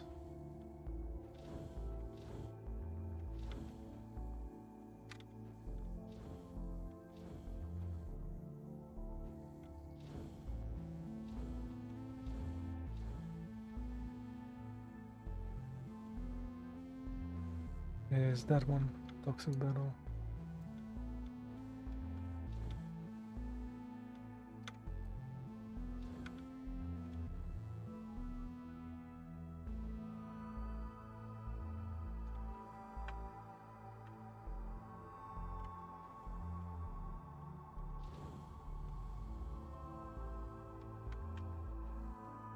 Whoops.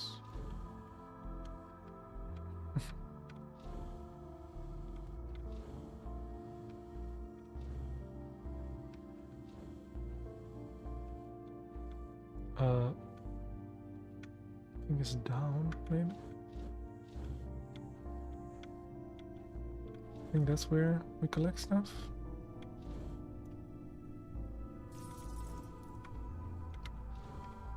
That's one. Excellent.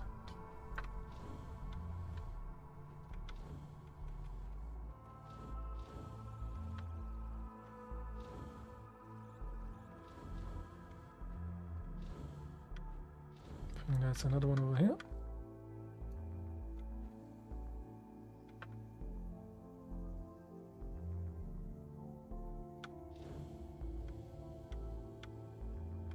Building stuff is like a bit like, what was that, Wreckfest? No,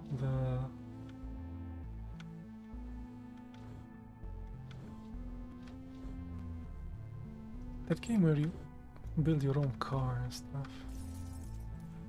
It's a second one, okay, but only in 2D.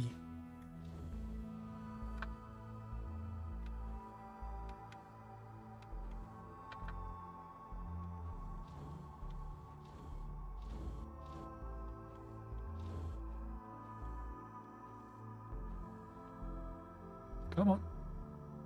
Turn. It's kind of neat.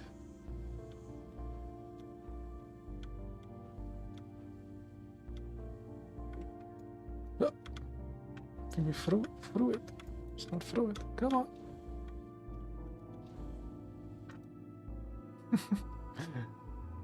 We placed it into orbit.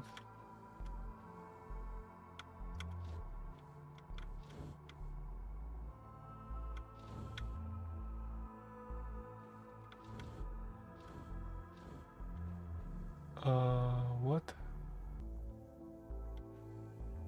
No. Where the hell do we need to go then? Is it? Oh, this way.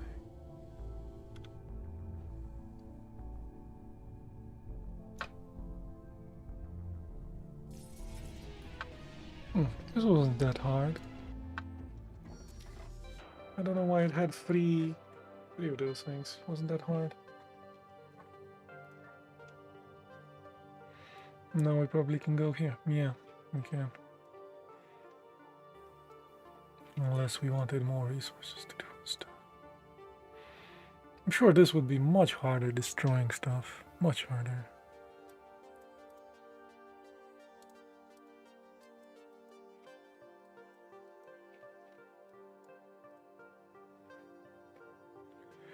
Sure, I need these. Spike. Deals damage based on impact speed. Ooh. Collect mysterious relic. You can just like ram stuff in. That will be plus 20% in the threat. Does the threat go away if we travel?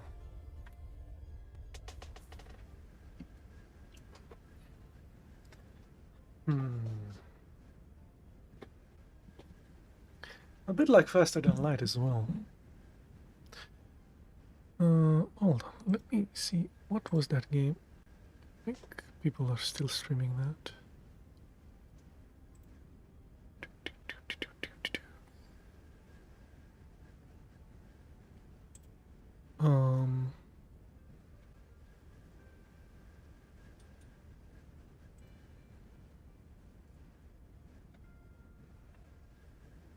What was that called?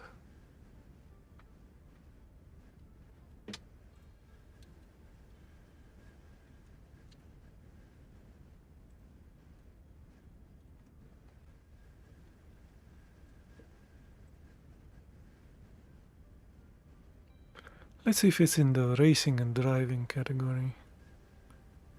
Although it's mostly shooty.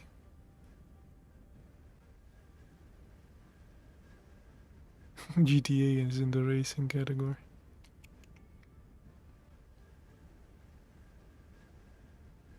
Cross out, that's the one. Cross out. You would build your car and do stuff. Yeah, it's a bit of cross out and a bit of faster than light. FTL.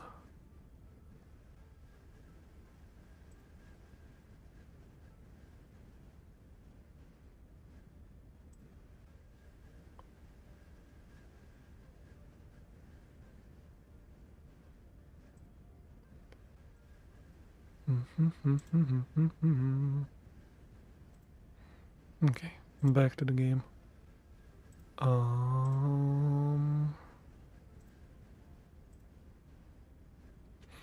Thick nebula swallows the Nimbatus. It offers brief respite from the relentless chase. Enjoy a moment of silence before moving on. Less threat. Oh, you can also have positive things. You approach the wormhole, but you spot some debris orbiting it. You can probably grab one piece before they get sucked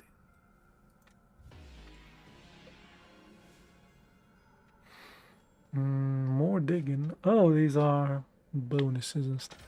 Okay. Epic weapon with free upgrades. I can't select that, I guess. I can select these though. Can restore hull integrity by 1, decrease threat, increase by travel when traveling. Oh, more stealth. 100% digging. Let's do the stealth one. We'll have 2 stealth upgrades. Traveling reduces threat a lot. Cool.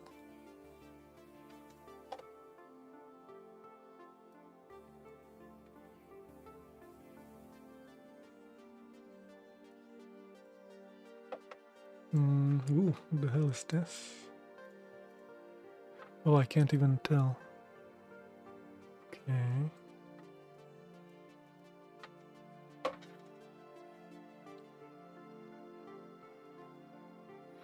I can tell for these, the next ones. Okay. So there is a garage there. beehive, which will give me small thruster. Decrease threat increase when traveling.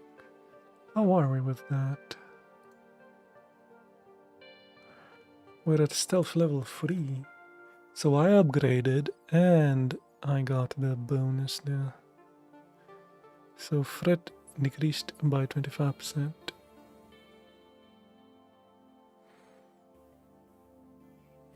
Warp drive level 0 allows you to return to Earth offline. Shows you more information on the galaxy map. See 0 systems further. Oh, right. So this would help me to see further, see more. Okay.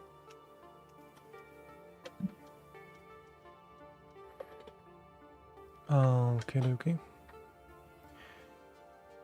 Decreases deploy cost per drone part. Increases amount of drone. Shows you information on the minimap. We have our collector, not even a collector, is a collector. And our shooty.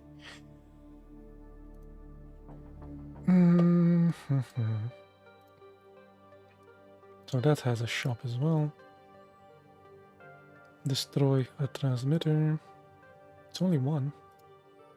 But it gives me 4 spikies to ram stuff. Unknown weapon with 1 upgrade. Ooh. Spikes. Capture ice mantas. How would you even do that? Destroy tortoise dens.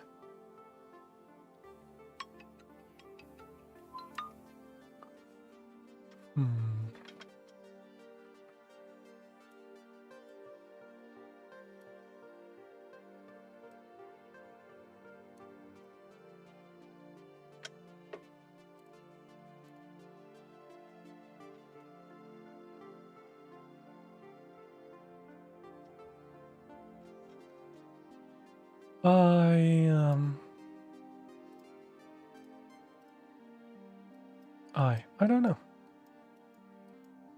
Decisions.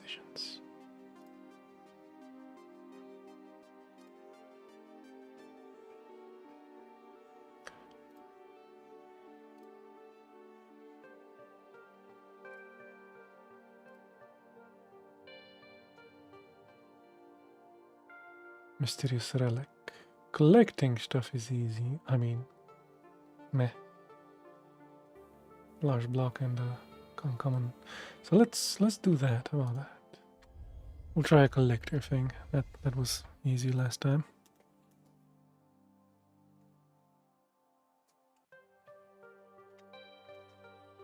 Select a drone. The collector. Launch. We might need to dig, maybe. Don't know.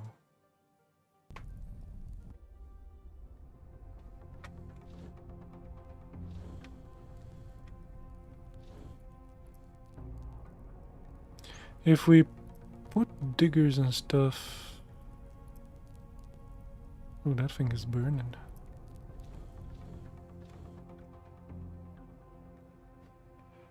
So there's also air, atmosphere, and gravity. Okay.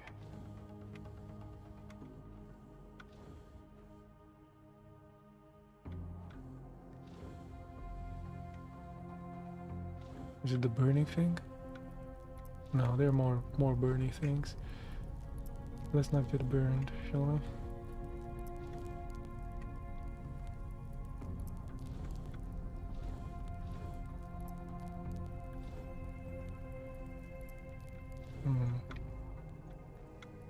What it might not be mysterious relic. Could be metallic.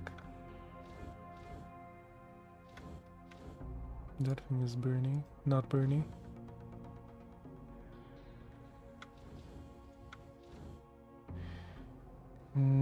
not sure if I can collect stuff that isn't metallic.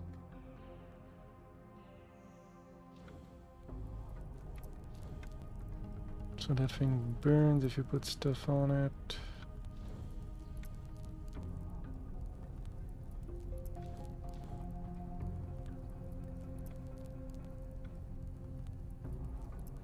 The relic isn't metallic. Not much we can do.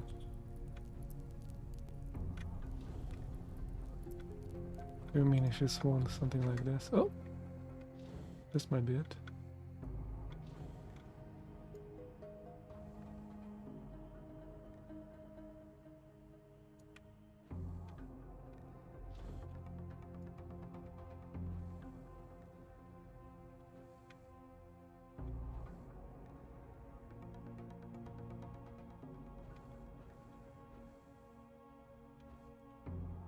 Mysterious relic. I think that's it. And this thing does absolutely nothing.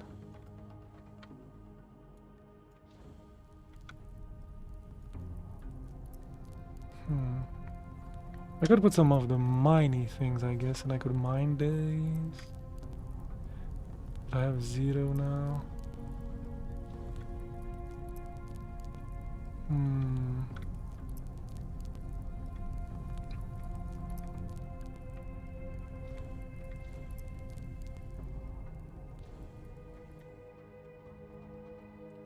Let me see what the net says. Disable shields and collect relic. Do I need to fire at that?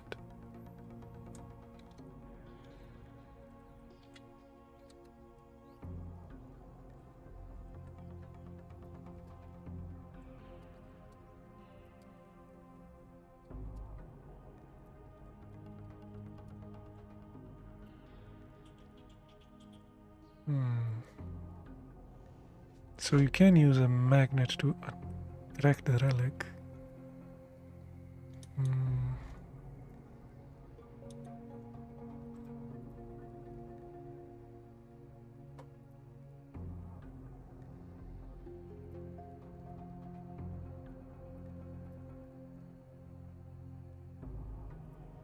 There's a puzzle.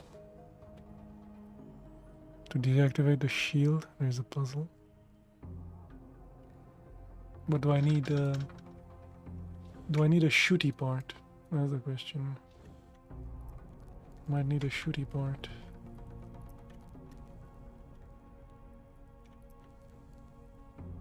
I'm assuming I need to light up these things.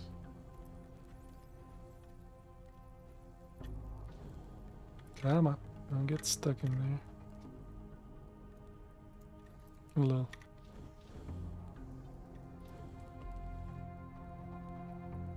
That's hilarious.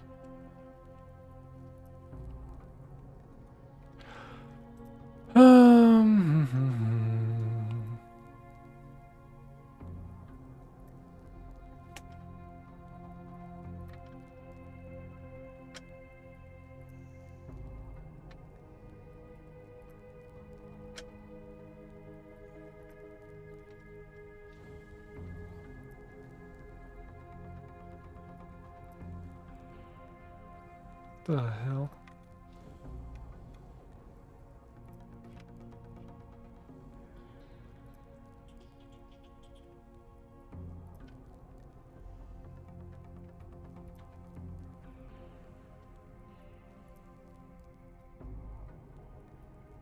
Ah, I got stuck, man. Ridiculous.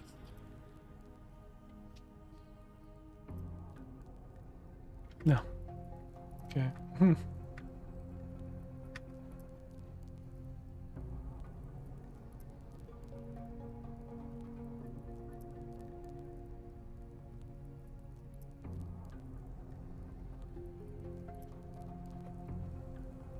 Okay, let's see if we can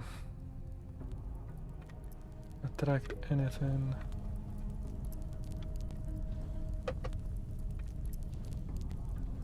To start this fire.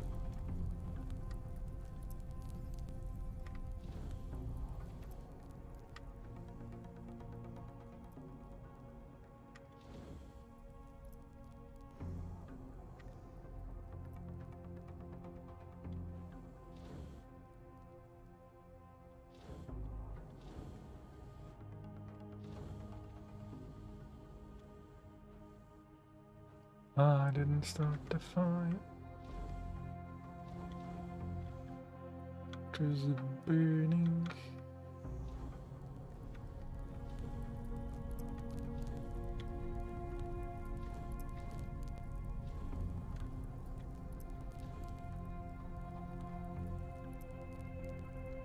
Is that thing attracted?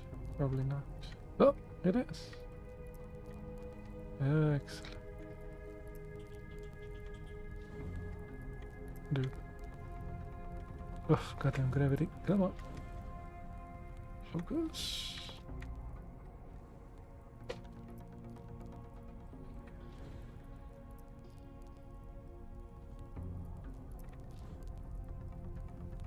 Need a better thruster. No, I can't even turn. Yeesh. No. Does it need to burn?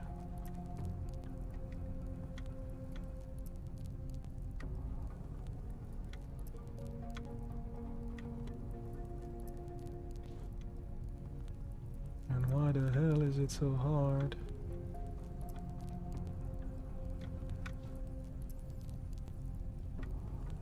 The answer is no, and I damaged one of my things.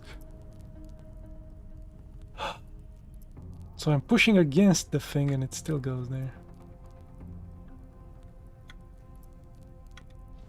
Come on.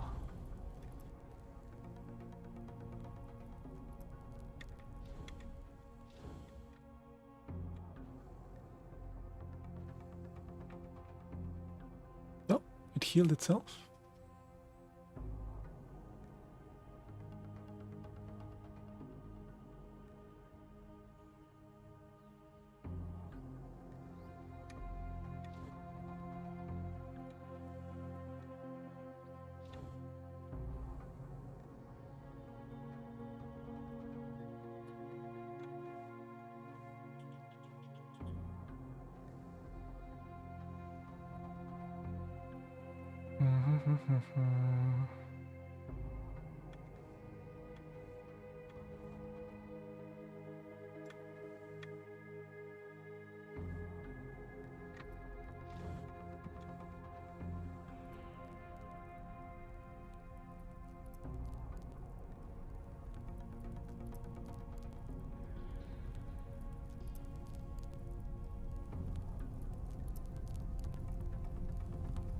Well, that doesn't do anything.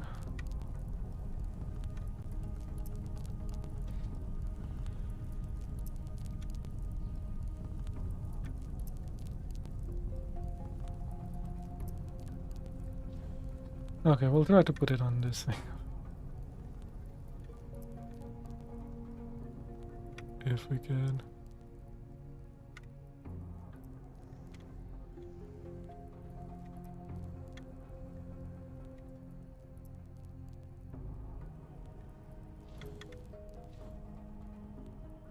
Well, there.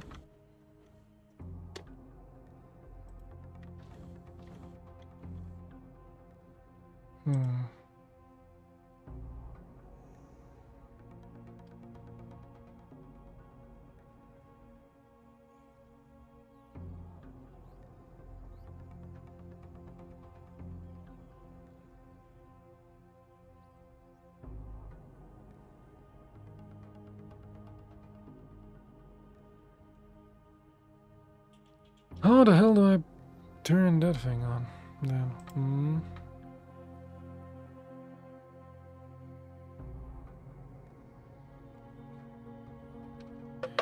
If they're not burning, if that thing isn't burning and it didn't want to catch on fire, might need a plasma gun.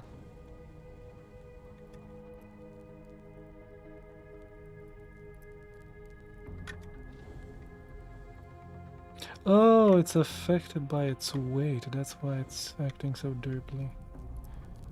Okay.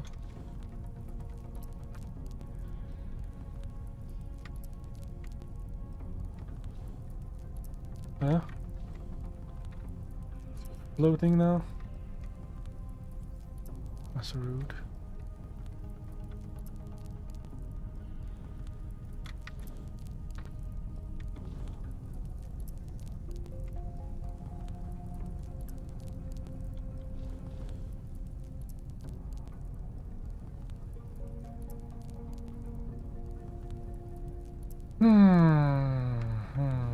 Might need a shooty to start the fires.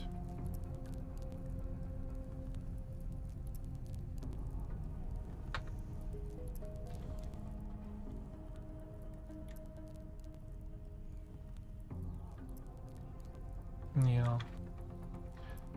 Let's go to the hangar. Let's duplicate this.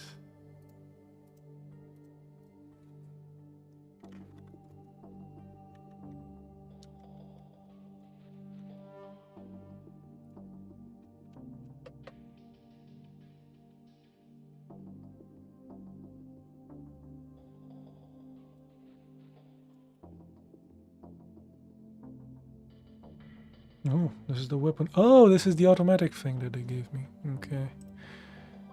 So they gave me a thing. Cool. Let's just put one of these, I guess.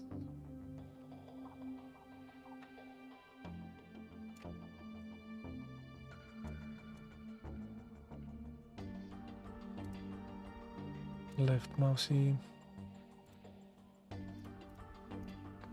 Right mousey. About that.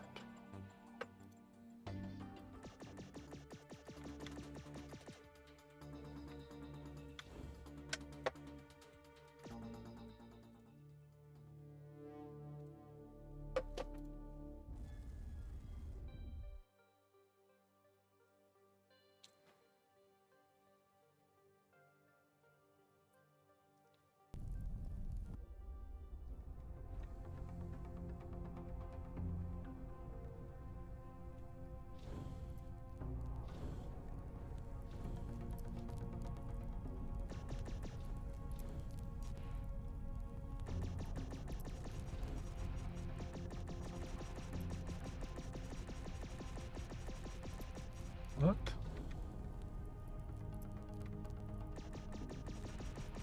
Should this catch on fire?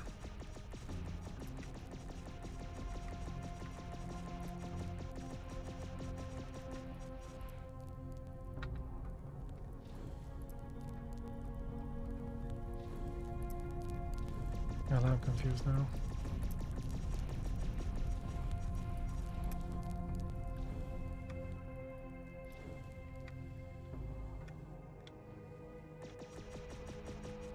Can't take that.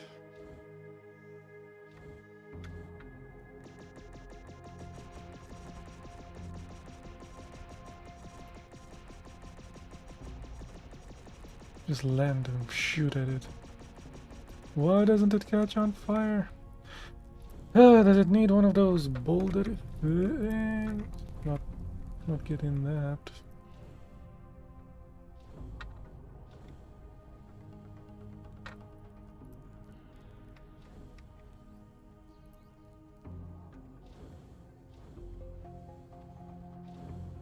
Whoa.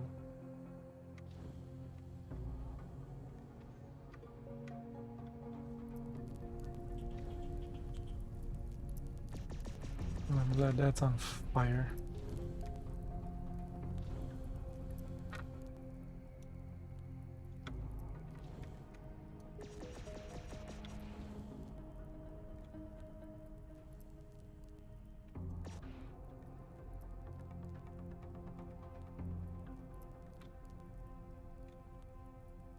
To take forever.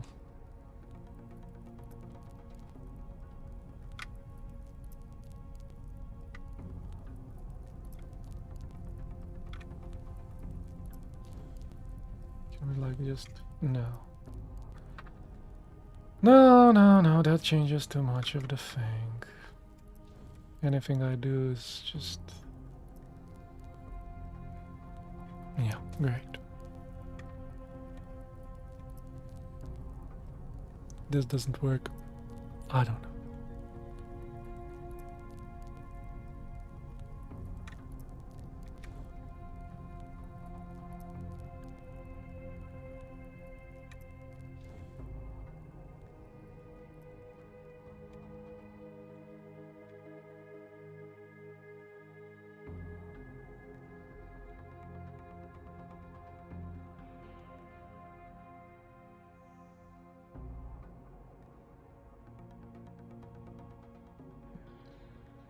When the moon hits your eye.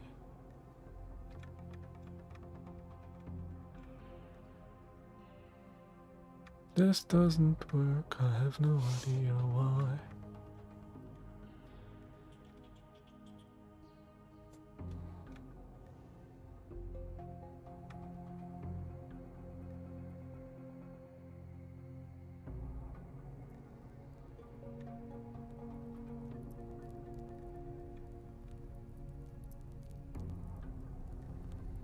Yeah, I have to navigate through these things. I don't know why it didn't catch on fire when I put it on the goddamn...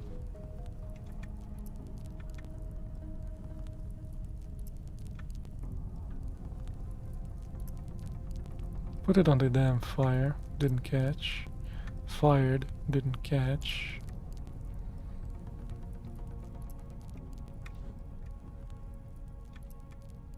I'm sure fire is this illusion.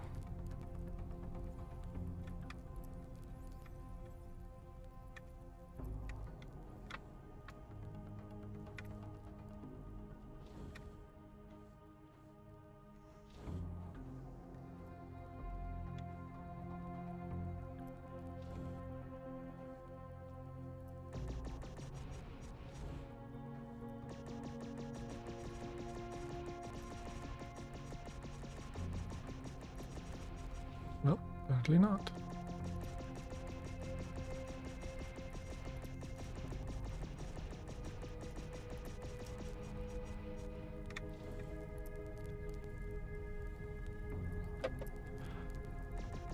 Apparently not. What are you not telling me, game? Oh, can I destroy that, maybe? The shieldy thing?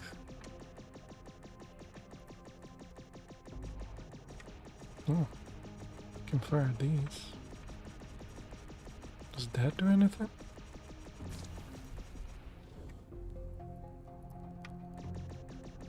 Made more land. That's curious.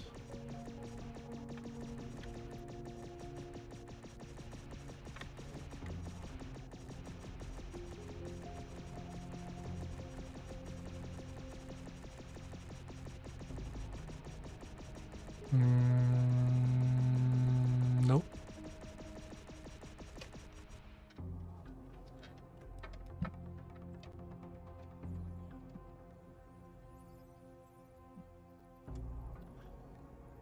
So according to their Wikipedia, or the fandom thing, fandom wiki, use plasma weaponry to ignite every statue on the planet. Some may be already ignited. The relic will be unlocked once they're all ignited. Bring the relic back to the Nimbatus container. Magnet is not required. The relic is not affected by gravity. You may simply push it.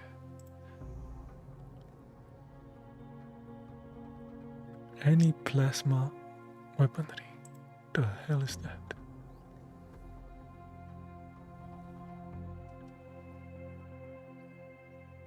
So what I'm fighting is not plasma?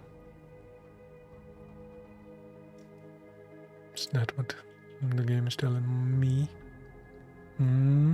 Game? Very curious.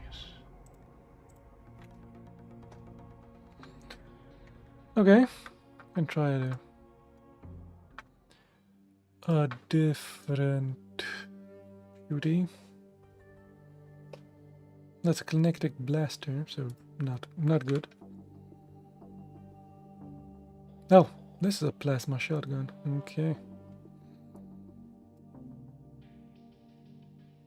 Cryogenic, kinetic. So I assume this is the only one that would actually work.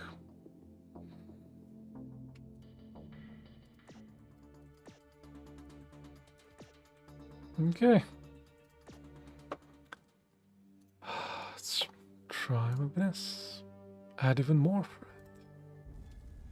it. Game isn't really good at telling you what you need.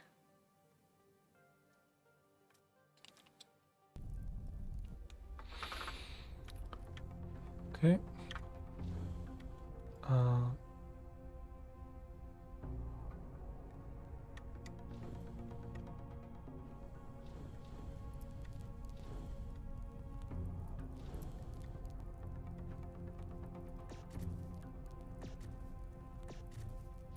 Hmm?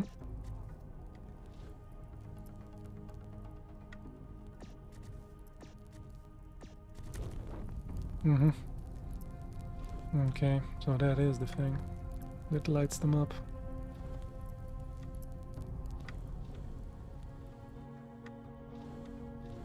I thought I could just pick up a boulder and it would burn and stuff, but no.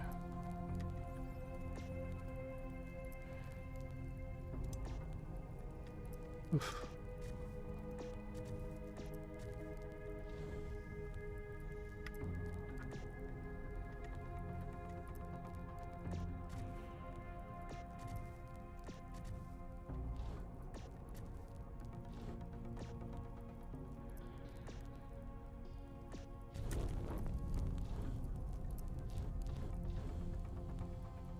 This is a terrible ship. Mm.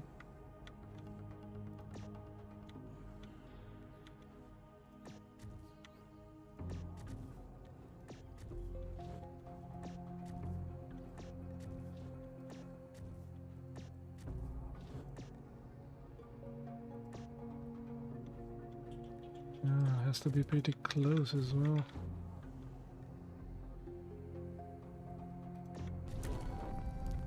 Oh, made a sound. Maybe...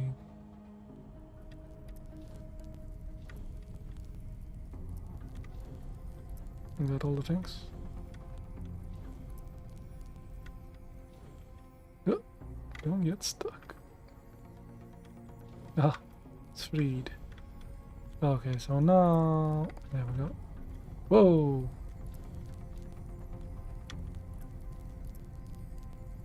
Weight is really...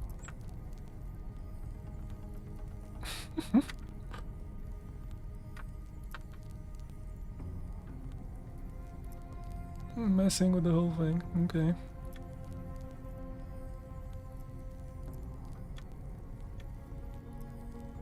Can do this.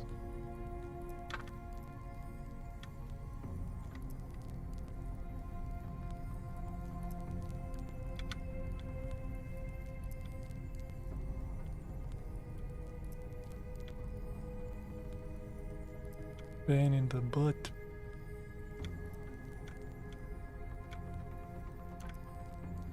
Oh, where are you going? Get down here.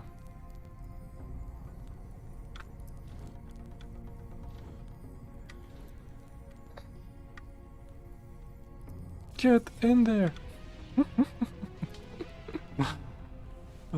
Terrible.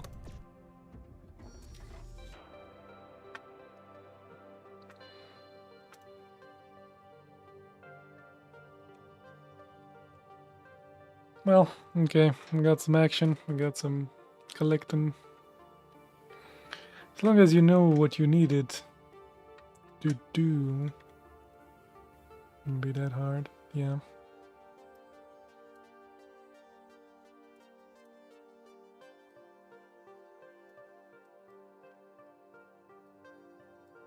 This is Nimbatus. Yeah, build stuff and you derp around, and occasionally fight as well. Yeah. I'll take a short break and come back with a chapter from that book that we almost forgot to finish. We were at chapter 10. So, another chapter of that, and yeah. Be right back. Do, do, do, do, do, do, do.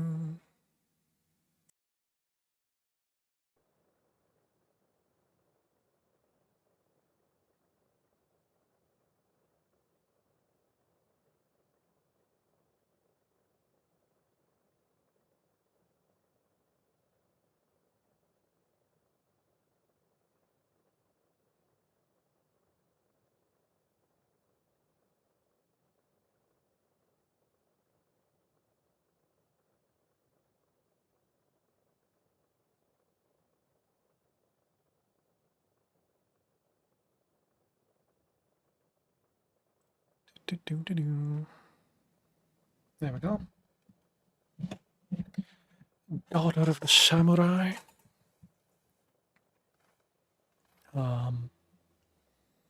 Chapter 10.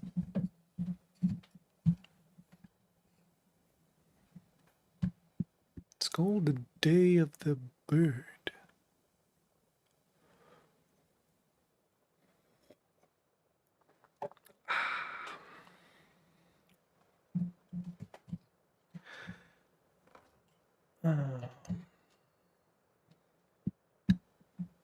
Let's find a position here. Where we're not too uncomfortable. There we go. Lazy back. So, where were we? Brother had been at home when the letters from his friend in America began coming more frequently. Each one, grandmother, brother, and mother, would have long talks, and not all of them were happy. One, in a vague way, I sometimes thought, these discussions had something to do with me, and one day was a little troubled when a long conference ended by my brother's abruptly coming out of the room with a short bow that was almost rude.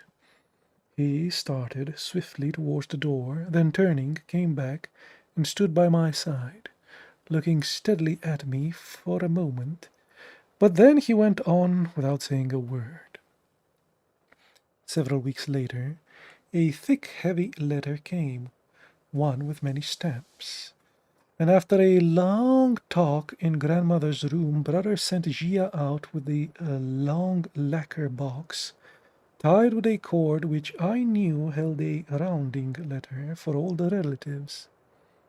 Gia would await at each place for them to be read before carrying it on to the next place. That afternoon I noticed mother was very thoughtful and quiet, and grandmother sat by her firebox, silent and stern, with her long, slender pipe in her hand. The tiny bowl, held only by 3 pups, and after refilling it twice, she already put it away, but she seemed to have forgotten it that day and sat holding it a long time. The next day there was a meeting of the family council. It has always been a Japanese custom to decide important family matters by calling an assembly of the older relatives. There had been family councils ever since I could remember, but being the youngest of the family and a girl, I was not concerned in them, and I never gave more than a passing thought as whether this time it would mean the selling of another piece of land or one of our roll pictures. We had been selling things all my life. Sister and I were so accustomed to seeing the second-hand man go into the big plaster storehouse with our old Gia that we had made a practice of playing a guessing game as whether he would come out with a small package in his hand or a big bundle on his shoulders. Mother used to look troubled when a group of men came to look at things, but father would laugh and say, useless beauty had a place in the old world, but the new asks only for ugly usefulness. But one thing father never laughed about, whether negotiations were pending in regard to land, he was always watchful. The outside limits of our large estate had gradually been withdrawn within the wall, and year by year they were closing in nearer to the house. But father never part with any portion of the garden overlooked by grandmother's room. After his death, brother was equally considerate. So as long as she lived, grandmother would gaze out upon the garden, the stream, and the little slope of azaleas against the background of feathery bamboo, just as she had done for years. This family council was larger than it had been since father's death. Two gray-haired uncles were there with the aunts, besides two other aunts and a young uncle who had come all the way from Tokyo on purpose of this meeting. They had been in the room a long time, and I was busy writing at my desk when I heard a soft, "Allow me to speak," behind me, and there was Toshi at the door, looking rather excited. "Little miss," she said, with an unusual deep bow, "your honorable mother asks you to go to the room where the guests are." I entered the big room. Brother was sitting by the tokomono, and next to him there were two gray-haired uncles and a young uncle from Tokyo. Opposite sat honorable grandmother, the four aunts, and mother. Tea had been served, and all had cups before them, or in their hands. As I pushed back the door, they looked up and gazed at me as if they hadn't seen me before. I was a little startled, but of course I made a low, ceremonious bow. Mother motioned to me, and I slipped over beside her on the mat. "Etsuko," Mother said very gently, "the gods have been very kind to you, and your destiny as a bride has been decided. Your honorable brother and your venerable kindred have given much thought to your future. It is proper that you should express your gratitude to the honorable all." I made a long, low bow, touching my forehead to the floor. Then I went out and returned to my desk and my writing. I thought I had no thoughts of asking, "Who is it?" I did not think of my engagement as a personal matter at all. It was a family affair. Every Japanese girl I knew had, from babyhood, something like that, as a matter of course, I should marry, but that was a far-away necessity to be considered when the time came. I did not look forward to it. I did not dread it. I did not think of it at all. The fact that I was not quite 13 had nothing to do with it. That was the attitude of all girls. The formal ceremony of my betrothal took place some months later. It was not an elaborate affair like the wedding, but a very important, for in old-fashioned families the betrothal was considered as sacred as the marriage itself, and indeed it could not be nearly so easily broken as might be the marriage tie. There was an air of quiet excitement in the whole house that day. The servants, who always felt a personal interest in everything that happened in the family, had hung weather dolls of folded paper on the nanten bush near the porch to ensure sunshine, and were jubilant over the result. And even Mother, who was always excited, always seemed calm when then she was excited, went around giving unnecessary directions to various maids. "Be careful in powdering Etsuko-sama's face," I heard her say to Ishi. "Get the paint smooth." And when the hairdresser arrived, Mother made a second trip to the room to give a special order that Etsuko-sama's hair must be pulled straight. As soon as I was dressed, I went to grandmother's room for morning greetings. Her kindly smile was more gentile than usual, and we had a pleasant talk before breakfast was announced. As we were leaving the room, she reminded me that it was the day of the bird. "Yes, I know," I said. "A betrothal ceremony always takes place on the day of the bird." "The bird is the word." "Honorable grandmother, why is it?" "Be not ambitious to be vain," she said, smiling and resting her arm on my shoulder as we walked down the porch. "This day was chosen by your relatives with the kind wish that good fortune will bless your life with silks and brocades as plentiful as are the feathers on the birds." Matsuo's aged uncle, Mr. Omori, had arrived from Kyoto a few days before and had been entertained at home of go-between. The ceremony had to take place in the waxing rather than the waning of the day. So about the middle of the forenoon, when I went into the best room, I found the others already assembled. Matsuo's uncle was seated on a cushion near the tokomona. He sat very straight and had a pleasant face. I liked him. Grandmother, brother, and mother, and the two go-betweens were there, and I sat beside mother. The woman go-between brought me a small white table with a square of crepe over it, on which was Matsuo's crest. It was the engagement gift from his family, and I was looking for the first time upon the crest that I should have to wear all my life. I did not seriously realize it. Another tray held other gifts, the most important of which was a pair of folding fans, signifying a wish for constant widening happiness.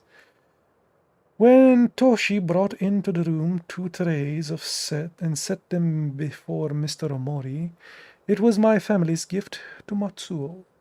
Of course, I had been told exactly what to do, so I lifted a square of crepe from my table, displaying a roll of magnificent brocade for a sash. On Mr. Omori's tables were the essential pair of fans and a white pleated silk skirt called hakama, the regulation dress for a Japanese gentleman. These had been the betrothal gifts from time immemorial. Exciting.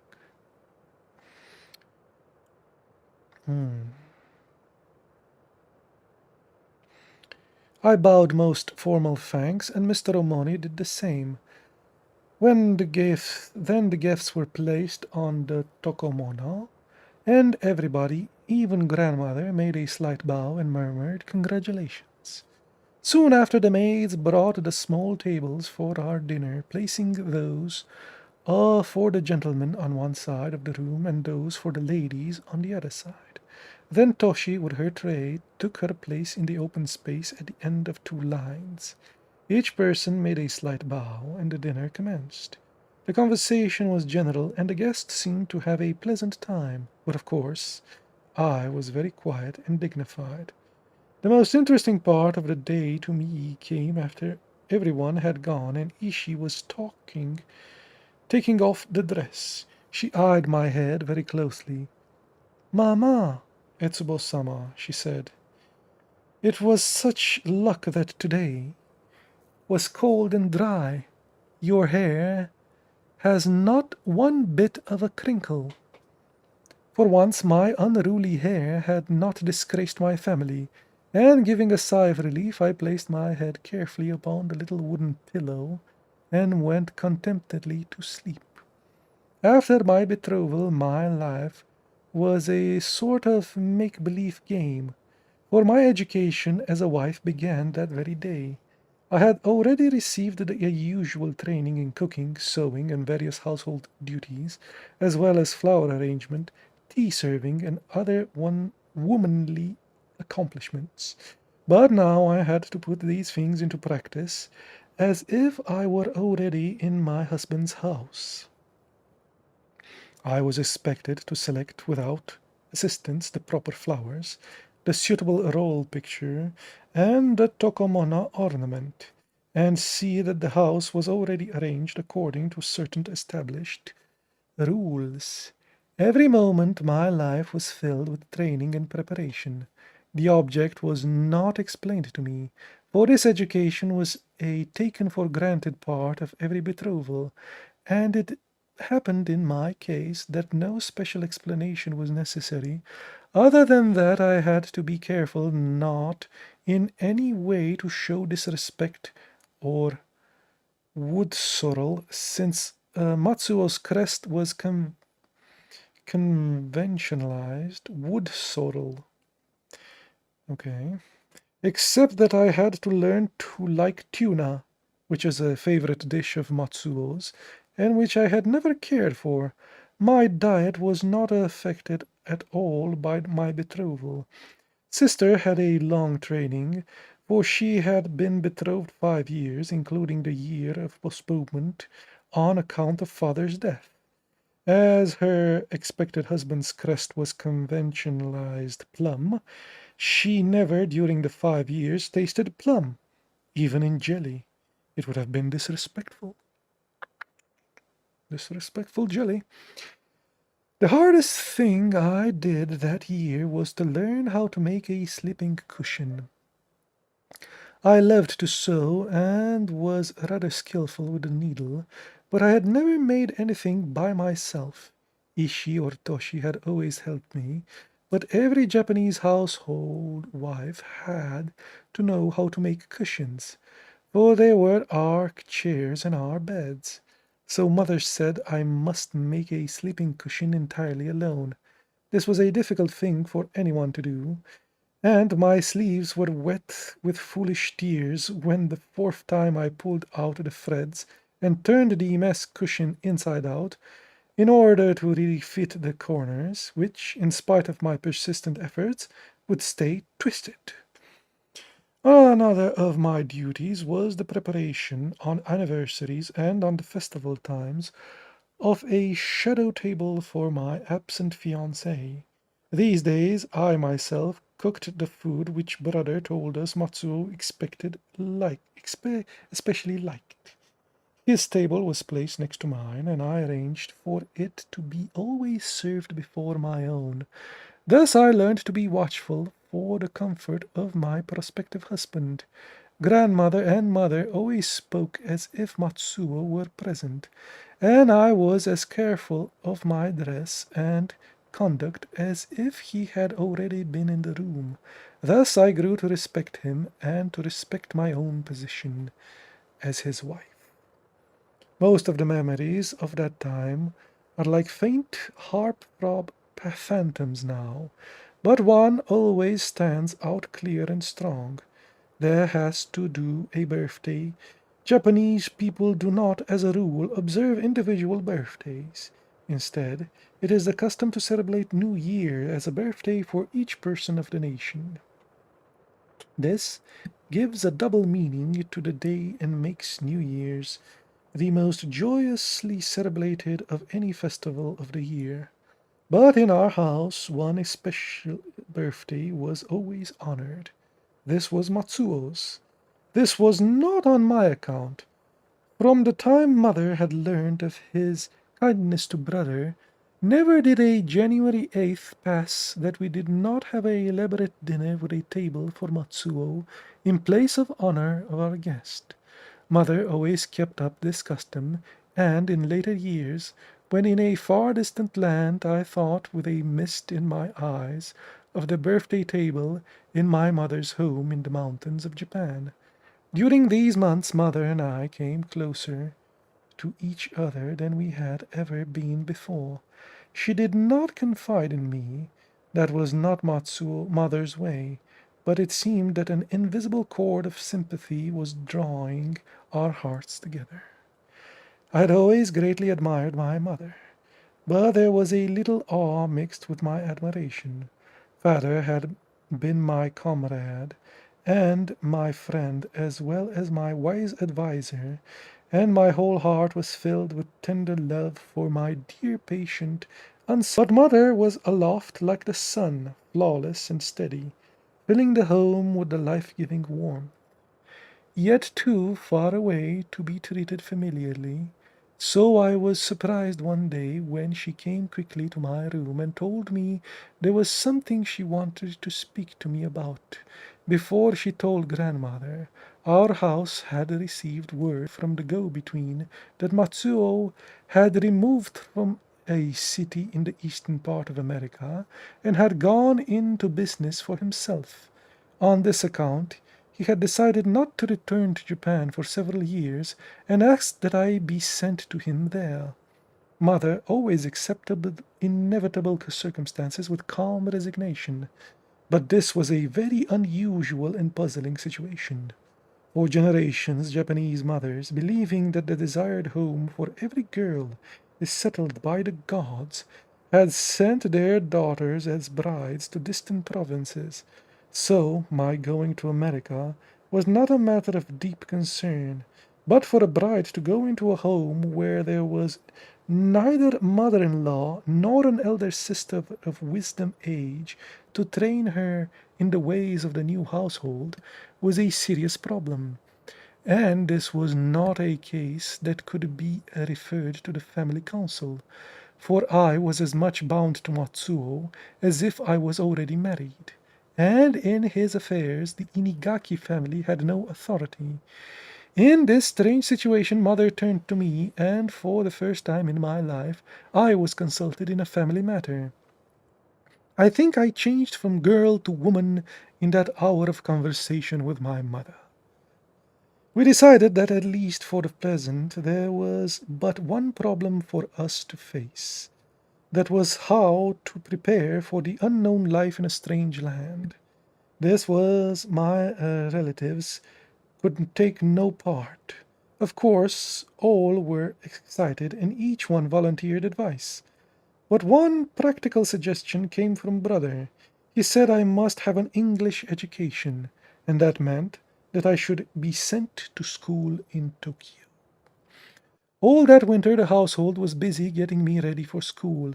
The pathos of those preparations I did not realize, nor I think did any of us. Mother spent evening after evening bending her stately head over wonderfully embroidered garments, ripping out stitching by stitch, and exquisite work of hands folded in arrest generations ago, when Ishi would dye the silk and make it into plain garments suitable for my school life. And many things were sold. Grandmother and mother consented to my sacrifice. Though sometimes their faces were sad, but brother seemed to have lost all feelings for the precious old belongings, and would part with them without even one expression of regret. Treasures were as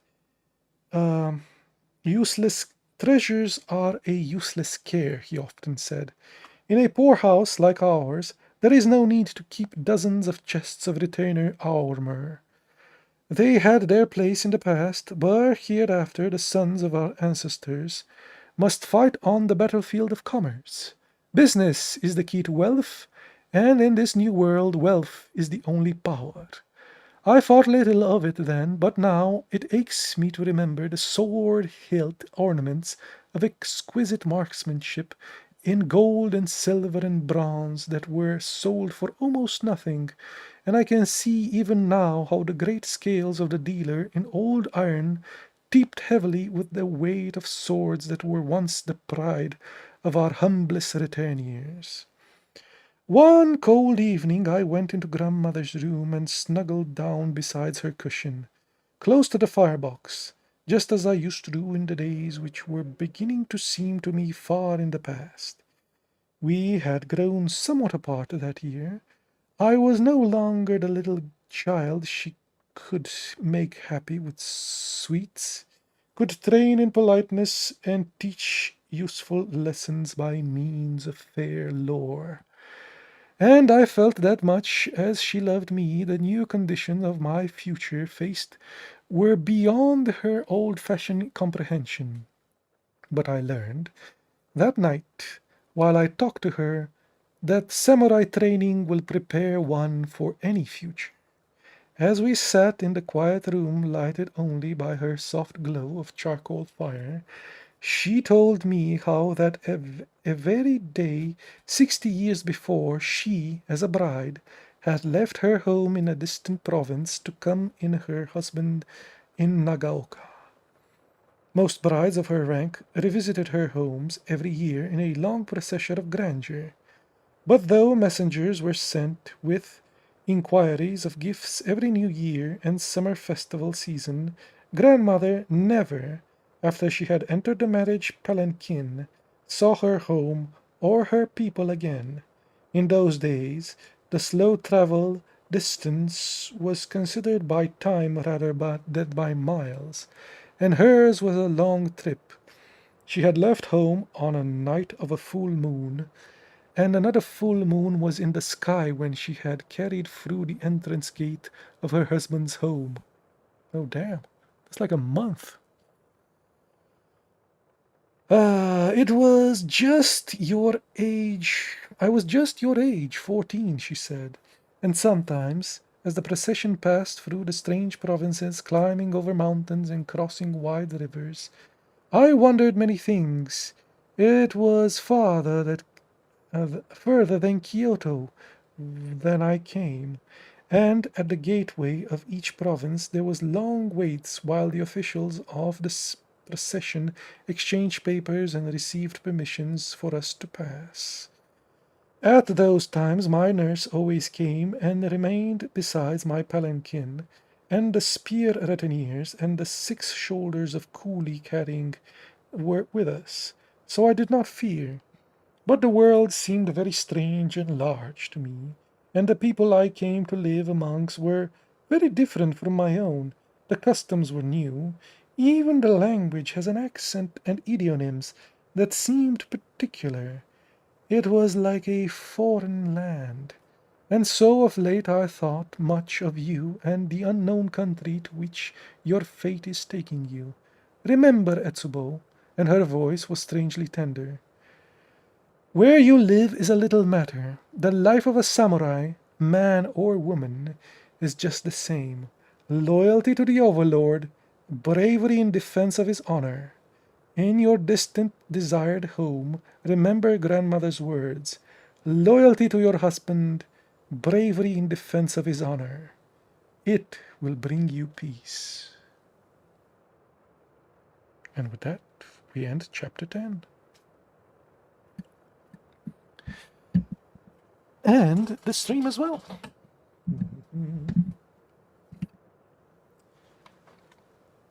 Bye-bye.